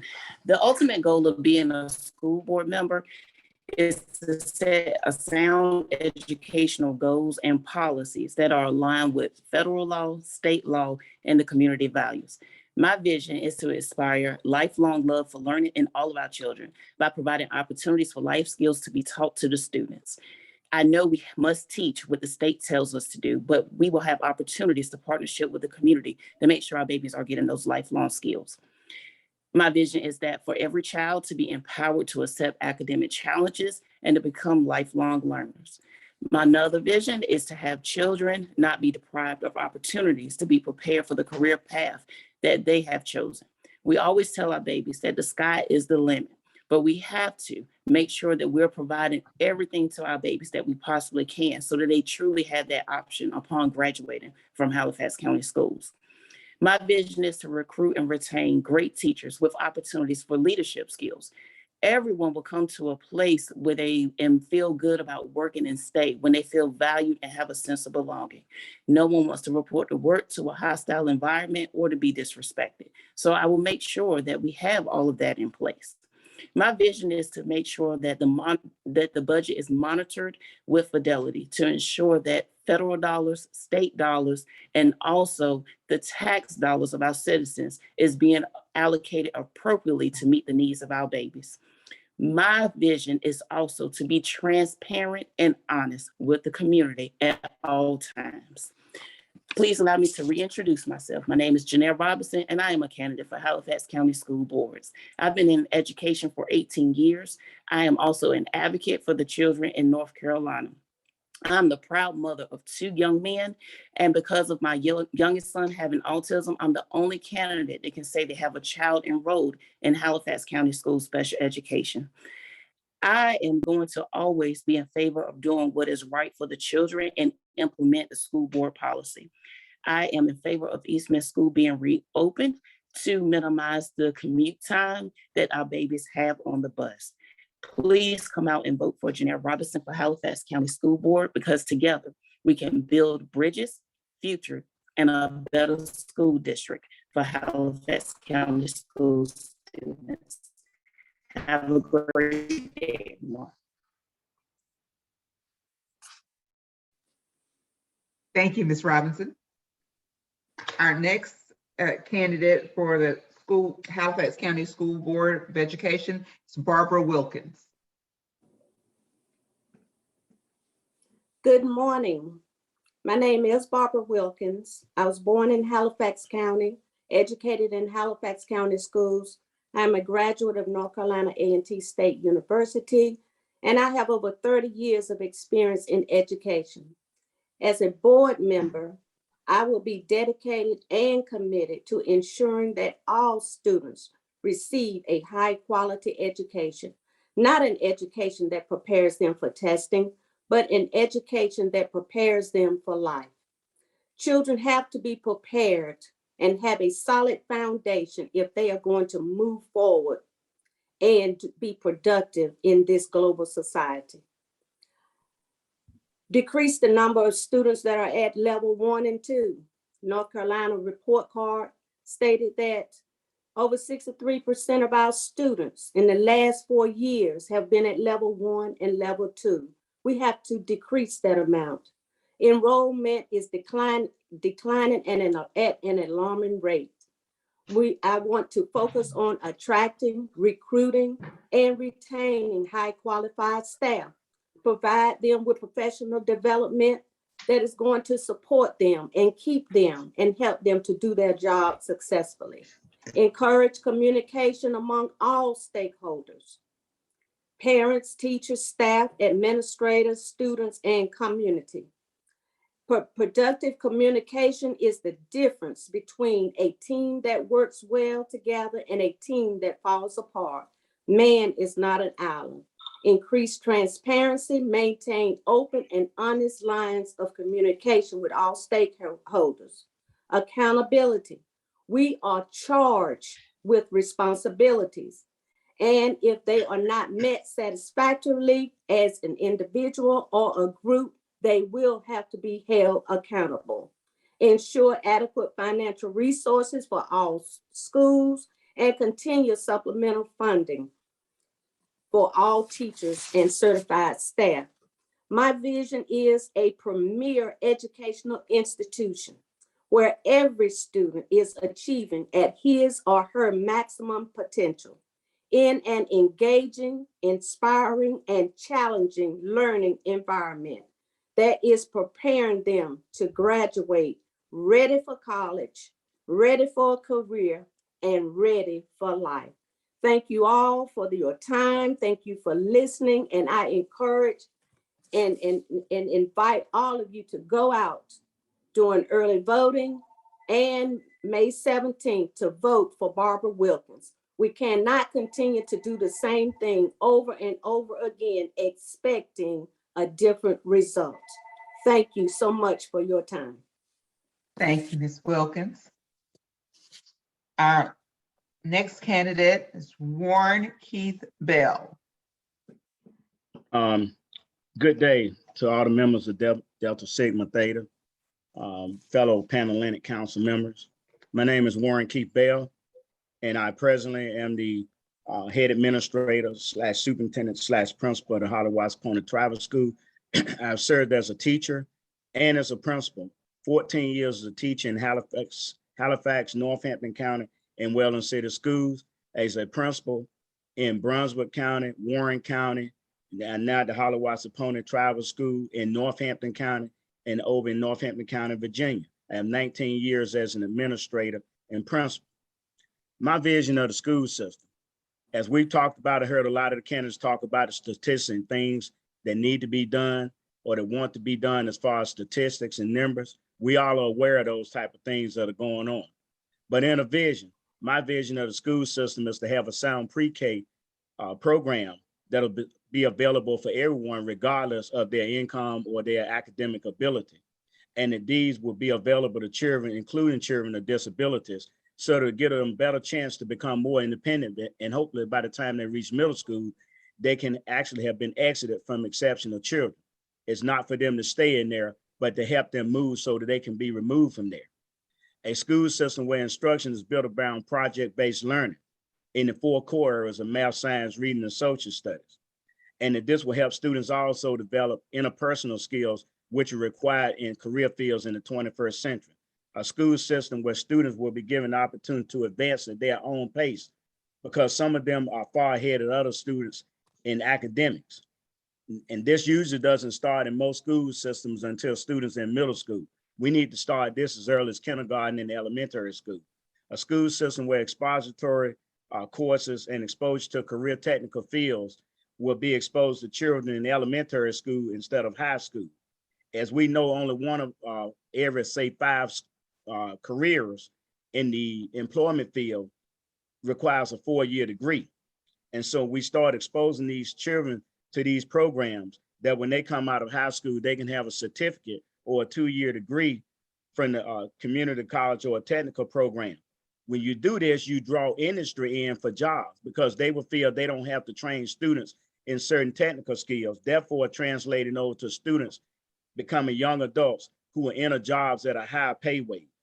And finally, we're going to look at a school system that develops a program to create students who will be future teachers so that they can go off to colleges, get their teaching degrees, and come back and teach in the schools because they have a pulse of the community and the culture.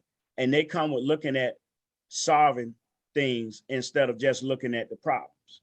And finally, to create a increased local tax base for all people in the school system. Thank you. Thank you very much, Mr. Bell. I believe those are the candidates that we have on the Zoom who are a candidate for Halifax County School Board of Education. Is that correct? Yes. All right, thank you.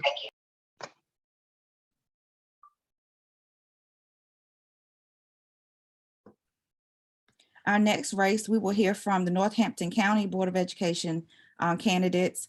We have with us this afternoon, Mr. Clinton Williams, Ms. Catherine B. Moody, and we will also hear from Lucy Edwards.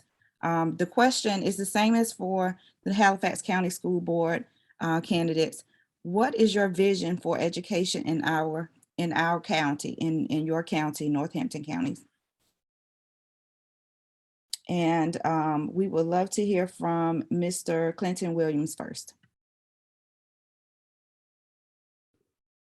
Good morning. Good afternoon. Can you hear me okay? Yes, we hear you. Okay. Thank you. All right. Well, good afternoon, and thank you very much for this opportunity to speak to you today. I am Clinton Williams, and I'm a veteran school board member with over 18 years of accomplished and servant leadership experience, seeking re-election to the Northampton County Board of Education. Already, I've served for 12 years in this district, 6 of those years as either chairman or vice chairman. And for the past 3 years, I am the president of the North Carolina Caucus of Black School Board Members and have worked to address a myriad of issues centered around equity and building capacity for disadvantaged children.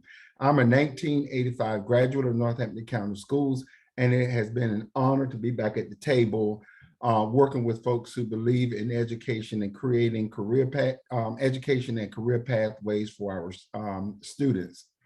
As the current chairman of the Turning Point Workforce Development Board, I work closely with my colleagues creating career opportunities for the workforce across 5 counties, and we address issues for school-age children and the adult workforce.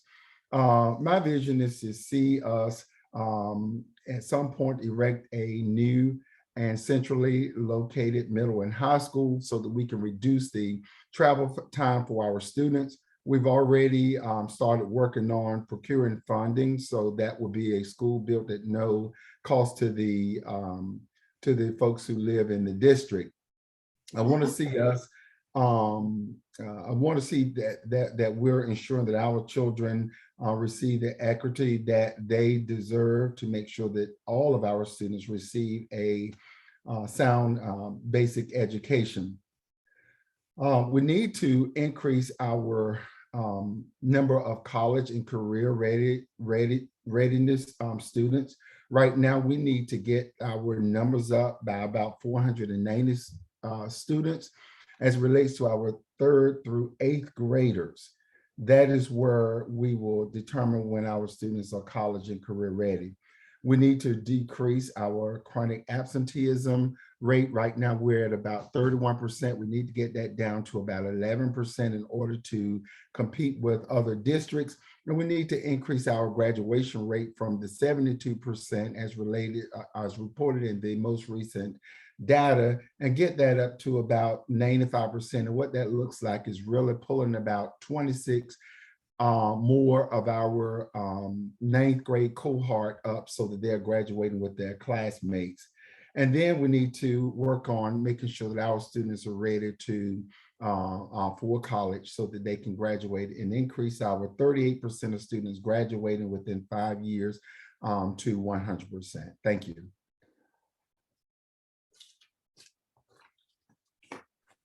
Thank you for your response, Mr. Williams. At this time, we'll hear from Mrs. Catherine B. Moody. Same question. What is your vision for education in your county? Good afternoon to all, and thank you, Deltas, for having this forum. I am an educator. I worked over 31 years at Halifax Community College, and I've always served the community. My vision is rather simple. I would like to see the Northampton County school system be in the top 50 out of 115 districts for the next 4 years. It won't happen overnight. I'd like to see another one of my vision is that we be able to hire kind and caring, qualified, certified teachers, that we bring people back into our area that are familiar with us. My vision is that our budget will allow us to bring all of our schools into the 21st century. We need to get rid of that outdated stuff we have in order for our children to go out and compete. They need the same things that other schools have. That is my vision. Another vision is that our budget allow us to be able to recruit and to retain our teachers, that we don't have a high turnover. My vision that we have a competitive salary scale and that we are able to pay all of our employees a living wage, that we include the whole village in educating our children. One of my main visions is that in rural Northampton County, that we are able to put broadband all over our county, because we all know that today everything is technical, and those children who have virtual classes might not be able to get on. So a great vision of mine that we go out and get broadband everywhere. I'd like to see our students achieve, and in order to do that, we're going to have to put the people in the classroom that care about us. I would love to include the village. We need to go back to having PTA, Parent Teachers Association. That way we get to know who the parents are, how the children react. I'd like to see us hire a superintendent who is familiar with our area, who would be willing to get out there and ride that school bus and see where our children live. I would like to see in my vision that all of our schools and all of our students, that the statistic that they're quoting now, that will be no longer true, that we'll be in the top 50 everywhere we go, and we can do it because our children can learn and they will learn if we put caring and qualified people in place to do that. We go back to hiring the village and including the village. Get to know our parents, get to know our students, know where they're coming from. We got to get that budget in place so that we can pay our people. That is the only way in Northampton County we're going to be able to compete in a global economy. Get the salary scale right, bring people back who would know about us, who care about us, and who are willing to help our children to succeed. I want our graduation rate to go off the chart, and we can do that if we put the right people in place. Northampton County is my home. This is where I was reared and educated, and we can do it for our other children. Thank you.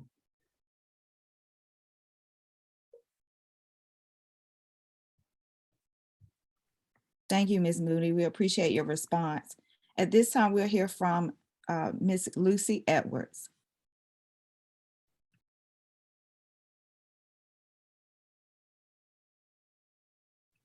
And I'll restate the question just to be sure. What is your vision for education in your county? Can you hear me now? Yes. Hello? Okay, yes, you can hear me? Okay. Thank you. Again, thank you all for inviting me today. I am Lucy Edwards, and I am a member of Northampton County School Board, and I am seeking re-election. Just want a little bit about myself. I'm a graduate from Northampton County. I have served as an educator in Halifax and Northampton County. I've been on the school board. I'm completing my 8th year. There are some other organizations that I am a member of, many of them in the community, but I do want you to know that I've served on the North Carolina School Board Association as a board of directors member for the past 6 years, and I'm currently their president. I'm also a member of the Learning and Acceleration group that is sponsored by I put on my earphones so we wouldn't get feedback. Which is from DPI. My vision for Northampton County School System will be that it has a positive and inviting learning atmosphere for all of our students, where the individual needs of each student are met, that we have highly qualified and caring staff who will do everything possible to help students achieve to their highest potential and to have the ability to compete in this global society. I envision parent, community, and the involvement of all stakeholders. Educating children is an effort of unity where all involved work together for that cause. That will make our school system one that will bring out the best. We also want a sustained budget. We also want our students to achieve at the highest level. And again, as Ms. Moody said, that's a gradual thing. Growth is very important. And we want to see growth in our students each year. We want to see significant growth so that we can reach that level where we are rated high among districts in the state. We are using ESSA funds to help in that, but we know that those funds run out within the next 2 to 3 years. So we want to come up with a budget that will sustain those efforts that we are using with the ESSA funds. So again, my vision for Northampton County Schools is to have high achievement, community involvement, caring staff to work with our students, and great leaders. Thank you again for inviting me, and I look forward to serving again another 4 years on the Northampton County School Board. Thank you. Thank you for sharing your response, Ms. Edwards. At this time, we'll transition, and we want to thank all of the Northampton County Board of Education candidates for sharing your responses this morning and this afternoon. At this time, we'll transition to our next race, which will be for the Town of Enfield mayor.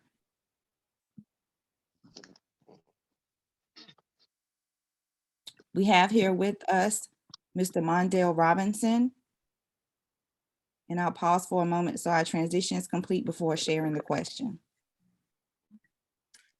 I'm here. However, you all stopped my video, so I can't turn my video on. You have to turn my video on.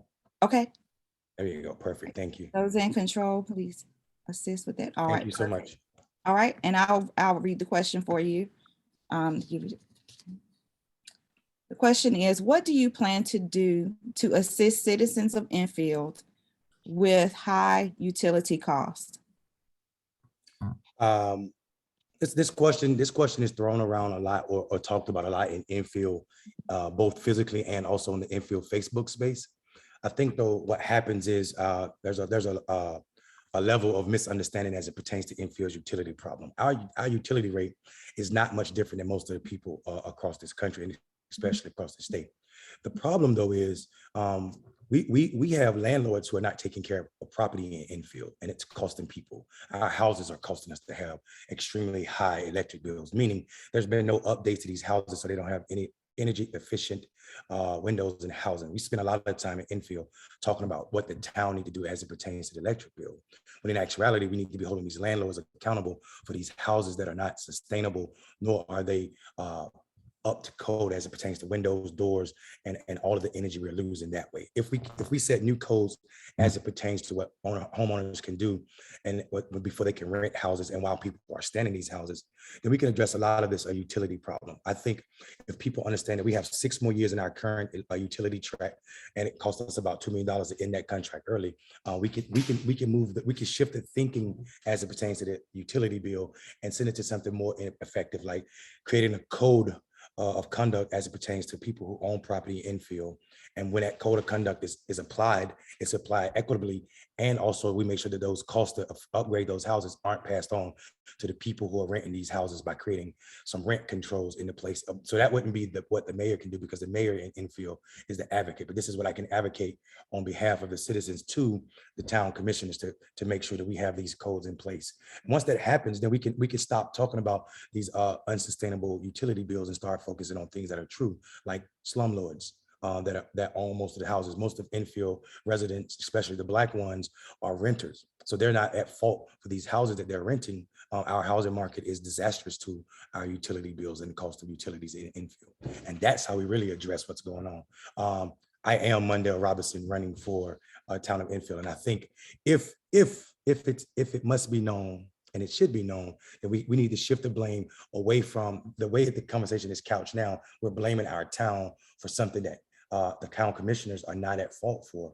nor can they stop, because like I said, we have 6 years left in our current contract. But what we can do is we can put some control in places as it pertains to the quality of housing, so that our houses are not killing our checkbooks. Thank y'all. Again, Mundell Robinson, running for mayor of Enfield. And thank you, Mr. Robinson, for your response to that question. We definitely appreciate it. At this time, we'll do a transition for our next race.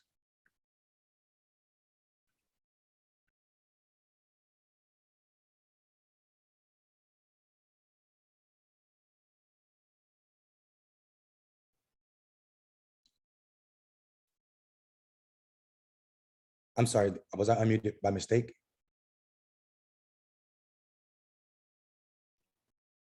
Probably so. We're going to transition. We'll move you back to attendee, and then we'll move over our next candidates for, I believe it is Enfield Commissioners. Yes. All right. So we'll now address the candidates for Enfield Commissioners race, and they are Bobby Whitaker and Kenneth Ward. We'll begin with Bobby Whitaker, and the question posed to the Enfield Commissioners race is, how will you make the town commissioners' decisions more transparent for the citizens? Mr. Whitaker, the floor is with you. Can you hear me? I can hear you. I cannot see you, but I can hear you. Okay, I'm having problems with my phone.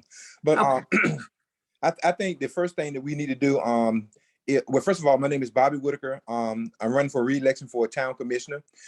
Been married 29 years, but will be 30 years if the Lord's will, November the 7th. Have 2 beautiful kids. One daughter named Bobby, my son named Dominique, and been married to my wife, Carol. I've been in this town for all my life, which is 57 years. And the reason I run for re-election is because we started something here in this town. Whether you know or not, Martin Luther King, is one of the, I would say, most historic streets in all of the United States. But if you go in the neighborhoods, they are the worst looking towns, worst looking streets in the towns. And so I would like to get out to the citizens, let the citizens know that I've started something, we've started something, and we want to continue. And I think the first thing we need to do is get our citizens more involved in the community, in the board meetings. Also get them the information out to, so they can have the knowledge of what's going on in the community. Going forward, I made a promise to myself that every board meeting, it would go on Facebook, it would go on the town website. It will also go on the government station, so that they have all the resources and assets to know what's going on in the town instead of just hearing it from other people. Also, I want to echo on something Mr. Robinson said about our light bill. If you want to know anything about the town, you can go downtown to the building, and they can it's open record. You can get any kind of information you want from the town. And I feel like that's what's hurting the town, our citizens, because it's a lack of communication, and also it's a lack of giving them the information. I think it's a lack of communication on our part. And look, going forward, that's what I plan to do, is get the citizens more involved and get them more information about what's going on in their town.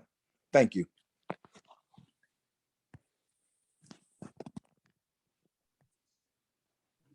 Thank you, Mr. Whitaker.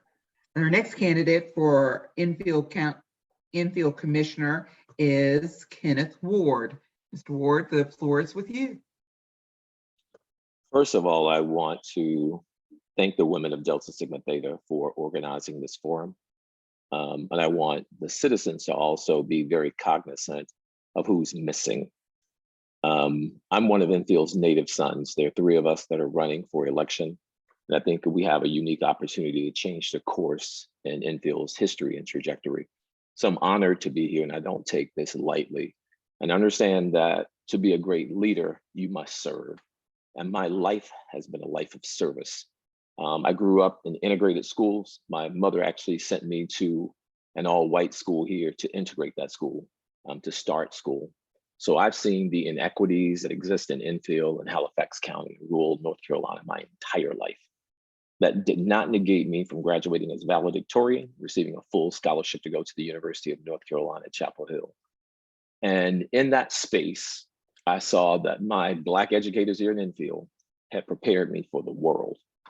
And since I left Chapel Hill, I've worked in DC for most of my adult life. I taught school there for 15 years. And for the last dozen years, I've been running a nonprofit. So every year, I raise a couple $1 million to help kids in DC go to college and change their life. I want to make sure that we replicate those types of services here in Eastern North Carolina. And it's simple. It's really giving students who have the ability, like I had, the resources to change their trajectory. And I think that's something that we can do. What I've seen in the last 4 years of service is that there's a lot of fighting here in Enfield. The mayor has been incredibly divisive and has gone into the public space and created a lot of lies about the commissioners and just about what's possible. Like, we can change the light bills. We can't change that. We're under contract, like Mondale said, with Halifax Electric. When that contract expires, then we can look at alternatives. We talk about being transparent. I think I'm one of the most transparent people in the world. And I think sometimes I'm so transparent, it actually scares folk because I think that the truth is always your best defense. And my mom told me that if you tell one lie, you got to tell 2 lies. You tell so many lies, you don't even know the truth. And at my age, I need to tell the truth because I try and stick with that. I've set up a town website. The town did not have an operative website like we have now. So when I came on board, set up a website. I managed that website. I think to date, I've saved the town probably $75,000 in web hosting fees. Most recently, I was able to upload the ordinances to that website. We've been spending over $10,000 a year for those ordinances to have them printed. No one's reading that. It's on the website. I sent out text messages. So that people in Enfield can get the truth, not rumors on the street. So as far as transparency, I'm committed to transparency. What I also want is empowerment, because I want to empower the citizens of Enfield to understand that this is your town. It's a 90% Black town, and Black folk need to understand their brilliance and their excellency. And I think one of the things that Delta Sigma Theta does is set that bar high for us. So thank you again for this opportunity. Thank you very much, Mr. Ward. We're going to thank you all for your answers from the Enfield Commissioner's race. We're going to, since we were running a little ahead of time, we have some candidates who have come in from other races who were not able to get here when we were doing their races. And the first one that we'd like to go back to is the Northampton County Commissioner's race. And that candidate who is now with us is Richie Harding. Mr. Harding, are you here?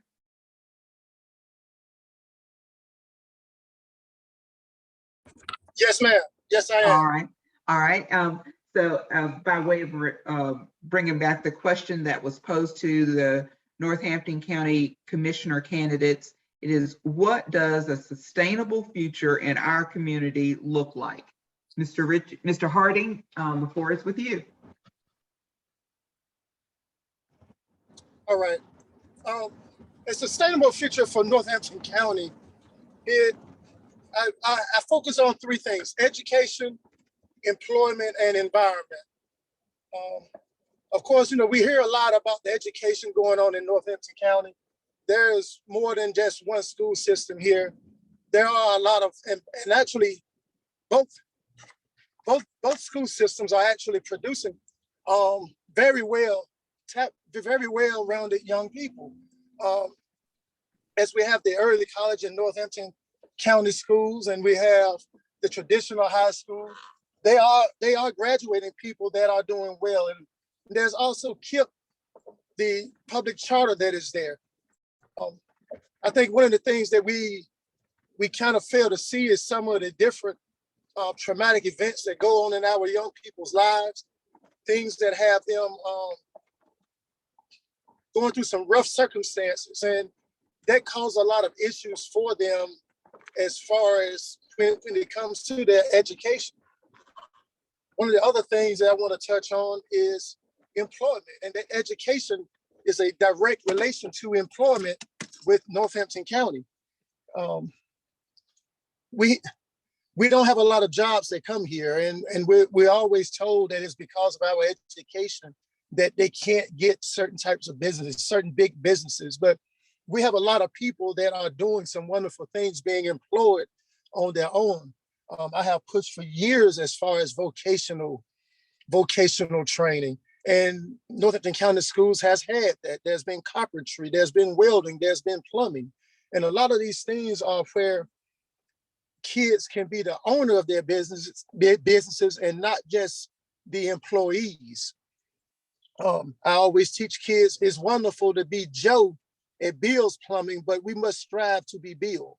And that's one of the things that I think that's really going to help our county, as we have this wonderful stretch of highway that's going to be going entirely across our county. We need to understand the importance of business ownership and being able to provide services to those tourists that comes through our county. We must take some different efforts in putting different services out there to gainfully employ people. The third thing is the environment. We must be careful with what's happening in our communities. We have a lot of clear cutting and things happening, and I just want us to make sure that we're cautious to ensure that we're not overstepping our bounds and creating a problem where global warming is going to be an issue. I am Richie Harding. I am running. I am here. I am truthful. I am visible. Thank you for your time. Thank you so much for your answers, Mr. Harding. Our next candidate that we're backtracking to is the candidate for Halifax County Commissioners, and that's Shanoa Davis. And again, the question is, what does a sustainable future for our community look like? Ms. Davis, the floor is yours. Okay, thank you all for having me at this time. I'm sorry I missed appointed time. I am from the Hollister community. I am Shanoa Richardson Davis and running for the Halifax County Board of Commission. What I would do to sustain our future as Halifax County in the upcoming century and years beyond would be to support programming that will improve our education system, that will bring vocational classes back to our curriculum. Also, those classes that help train our students to participate in jobs that are high-tech industry. I feel that if we can do that, we will better serve our youth and making sure that they're able and being successful in attaining a job in this 21st century. The second thing that I would like to do is support initiatives and programming and funding that will help bring internet and the public sewage system to the rural communities in Halifax County. These two things will help grow businesses in the areas, attract businesses to those rural communities, help with the communication, and also put small businesses on a worldwide map for them. Lastly, I think we got to make sure that our economy is strong to support our efforts. And to do that, I think we also need to look into what's new, like the organic businesses, solar industry. Those things will help us to build a solid economy in our county that we can prosper and grow as all in the future for Halifax County citizens. So again, thank you for this time. I'm sorry we got times mixed up. I understand you were running ahead of time. So again, thank you for allowing me the opportunity to speak a little bit later in the program. Thank you so much for joining us, and thank you for your answers. All right, so we'll move forward to our next race, and I believe it's our final race, and that is the race for Halifax County Sheriff's Office. So if we can get those candidates, okay. So the candidates for the Sheriff's Office are present, I see. And the first that we will entertain is Tyree Davis.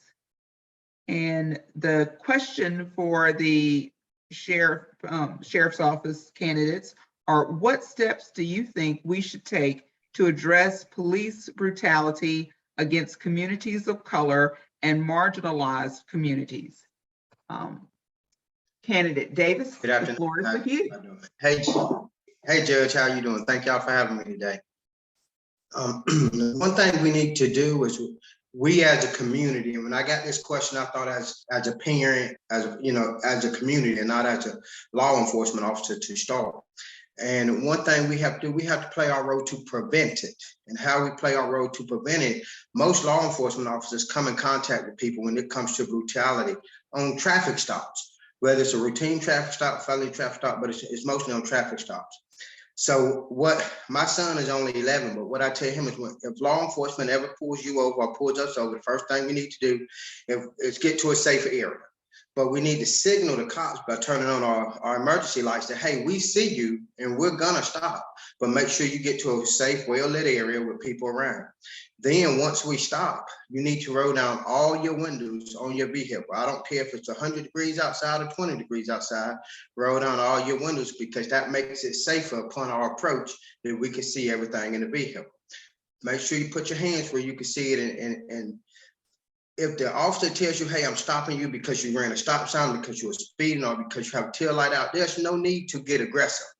We have judges in our county and DAs in our county that are very well qualified for their position, and it's their job to determine whether you ran that stop sign or whether you were speeding or not. You accept what the officer gives you on the ticket, and then you go and fight it in court. The side of the road is not the place to fight a ticket or have a disagreement, because that's when things get out of hand.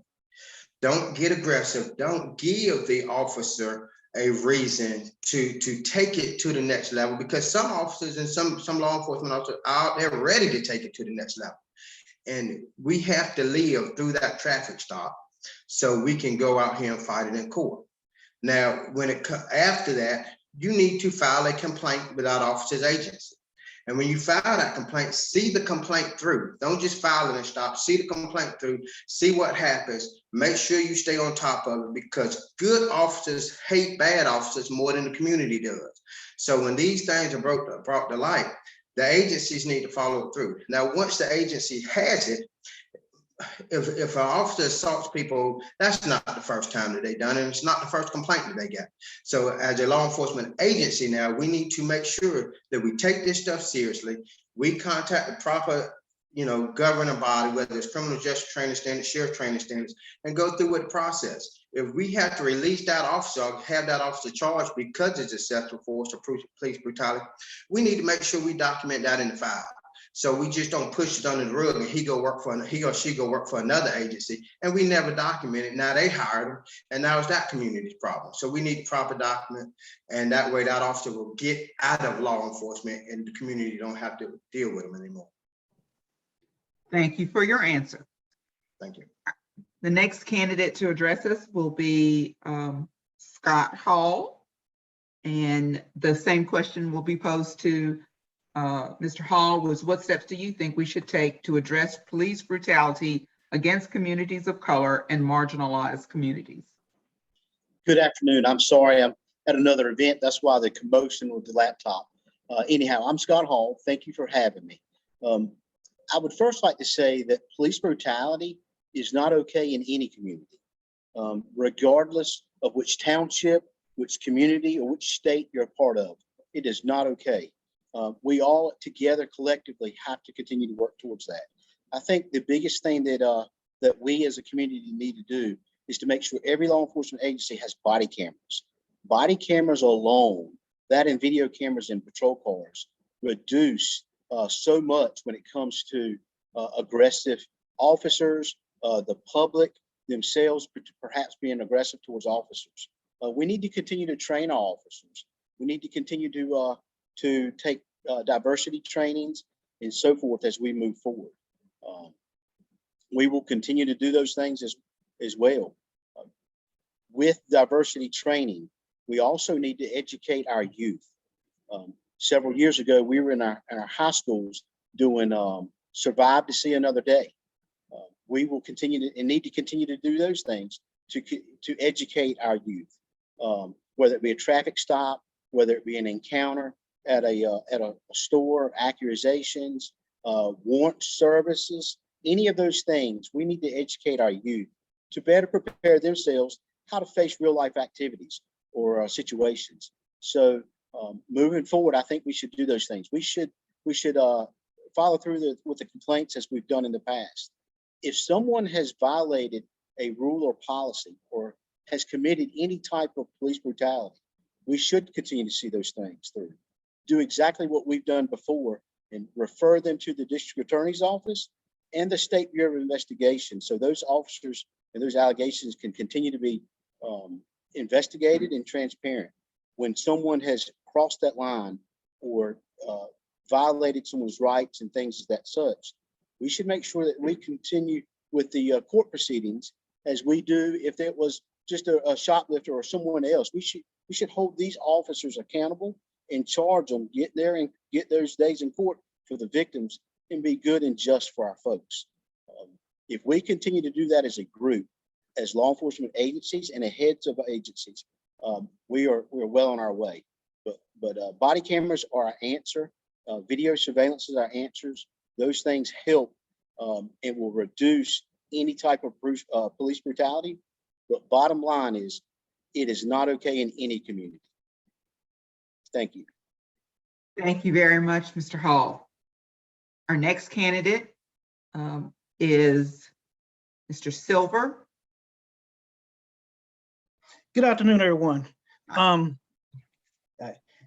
Excited to be here with you guys. But again, utilizing technology to ensure such as cameras in cars, body cameras, if we have that, make sure we have all the technology, utilize that through such grants and things. As you know, speak about that in just a moment. House Bill 300 that passed last year, it references this issue of stuff. But first off, we got to do training and also evaluations. The training is making sure that we train our guys in stuff like juvenile minority sensitive training, which I've been an instructor before in. Making sure on our evaluations, yearly performance evaluation, we would record the number of use of force and things like that, because if you have a 1 or 2, that may be okay, look at those, but you start seeing 3 or 4 instances where this only officer work this area has a use of force, that should be an indicator. Let's look at those indicators and find out maybe he's having bad luck and just do, but it may be an indication of something more. So that evaluation goes hand in hand. Having supervisors that review these videotapes and occasionally look in there, not waiting until you hear a problem, but occasionally look and see how you guys are handling the public. If you have a body cam or video camera, and anytime someone make an accusation or complaint, to look in there, because I want my guys to take care of themselves. So I don't want them to feel like they got the gloves and they can't protect themselves. But at the same time, I want the citizens to know that I'm listening to their complaints. So I'm going to look at that and take it seriously. So I think we got to maintain that balance in officer safety, but yet be sensitive to the community that we serve. So I would actually have a panel and stuff made up of law enforcement, maybe from other agencies and citizens, so that when I got complaints of excessive force and things like that, that we would look at. And the reason you say, why would I involve the citizens in something is, not law enforcement so much, but I want that transparency. I want that trust to know that, hey, we have, checks and balances made up of the people, because we serve the people. It's saying by the people, for the people. I'm by the people, for the people. And I want that trust in the agency. So any complaint that someone makes, it would be looked into. Any serious one, such as police brutality, it's not only going to be looked into by that supervisor, it's going to be looked into by me, because ultimately at the end of the day, the sheriff is responsible for that department and stuff. So I'm going to be accountable to people, because I believe that is one of the greatest threats to our democracy, justice, and law enforcement is police that abuse their authority and power. And under my watch, that it may happen, but I can guarantee you will be dealt with. And if it's criminal misconduct, it will be treated as that and stuff. But I believe that, injustice in one area is an injustice in all areas. So thank you for that question. Thank you so much, Mr. Silver, for your answers. Thank you. Thank you. Thank you. I believe that concludes our races. I will transition this back to Kimberly Robinson. Good afternoon. We just want to thank everyone for coming out today. We want to especially thank all of our candidates who did come through and answer our questions and talk about themselves to us, so we will have a better knowledge and be more equipped on when we go to the polls. We want to especially thank our moderators for today, Mrs. Alma Hinton and Ms. Rhonda Holmes, who did an outstanding job in answering our questions. Before we leave, we just want to let you know that early voting has started. And in Northampton County, you may go to the Wellness Center in Jackson, Cool Spring Community Church in Gaston, or the Creasy Gymnasium in Rich Square.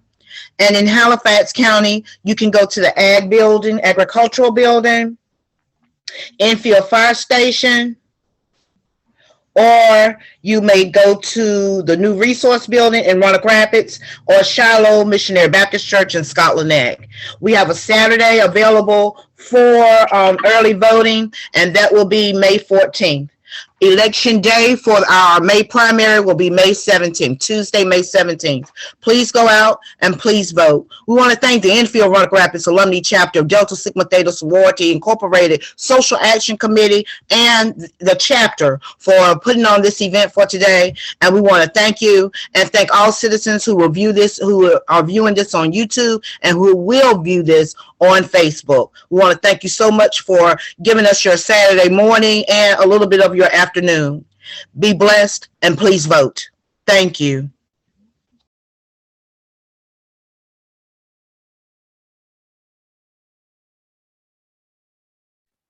If you are still on, please be sure to look in the chat and click our Google form to complete the evaluation for the forum today. Thank you again.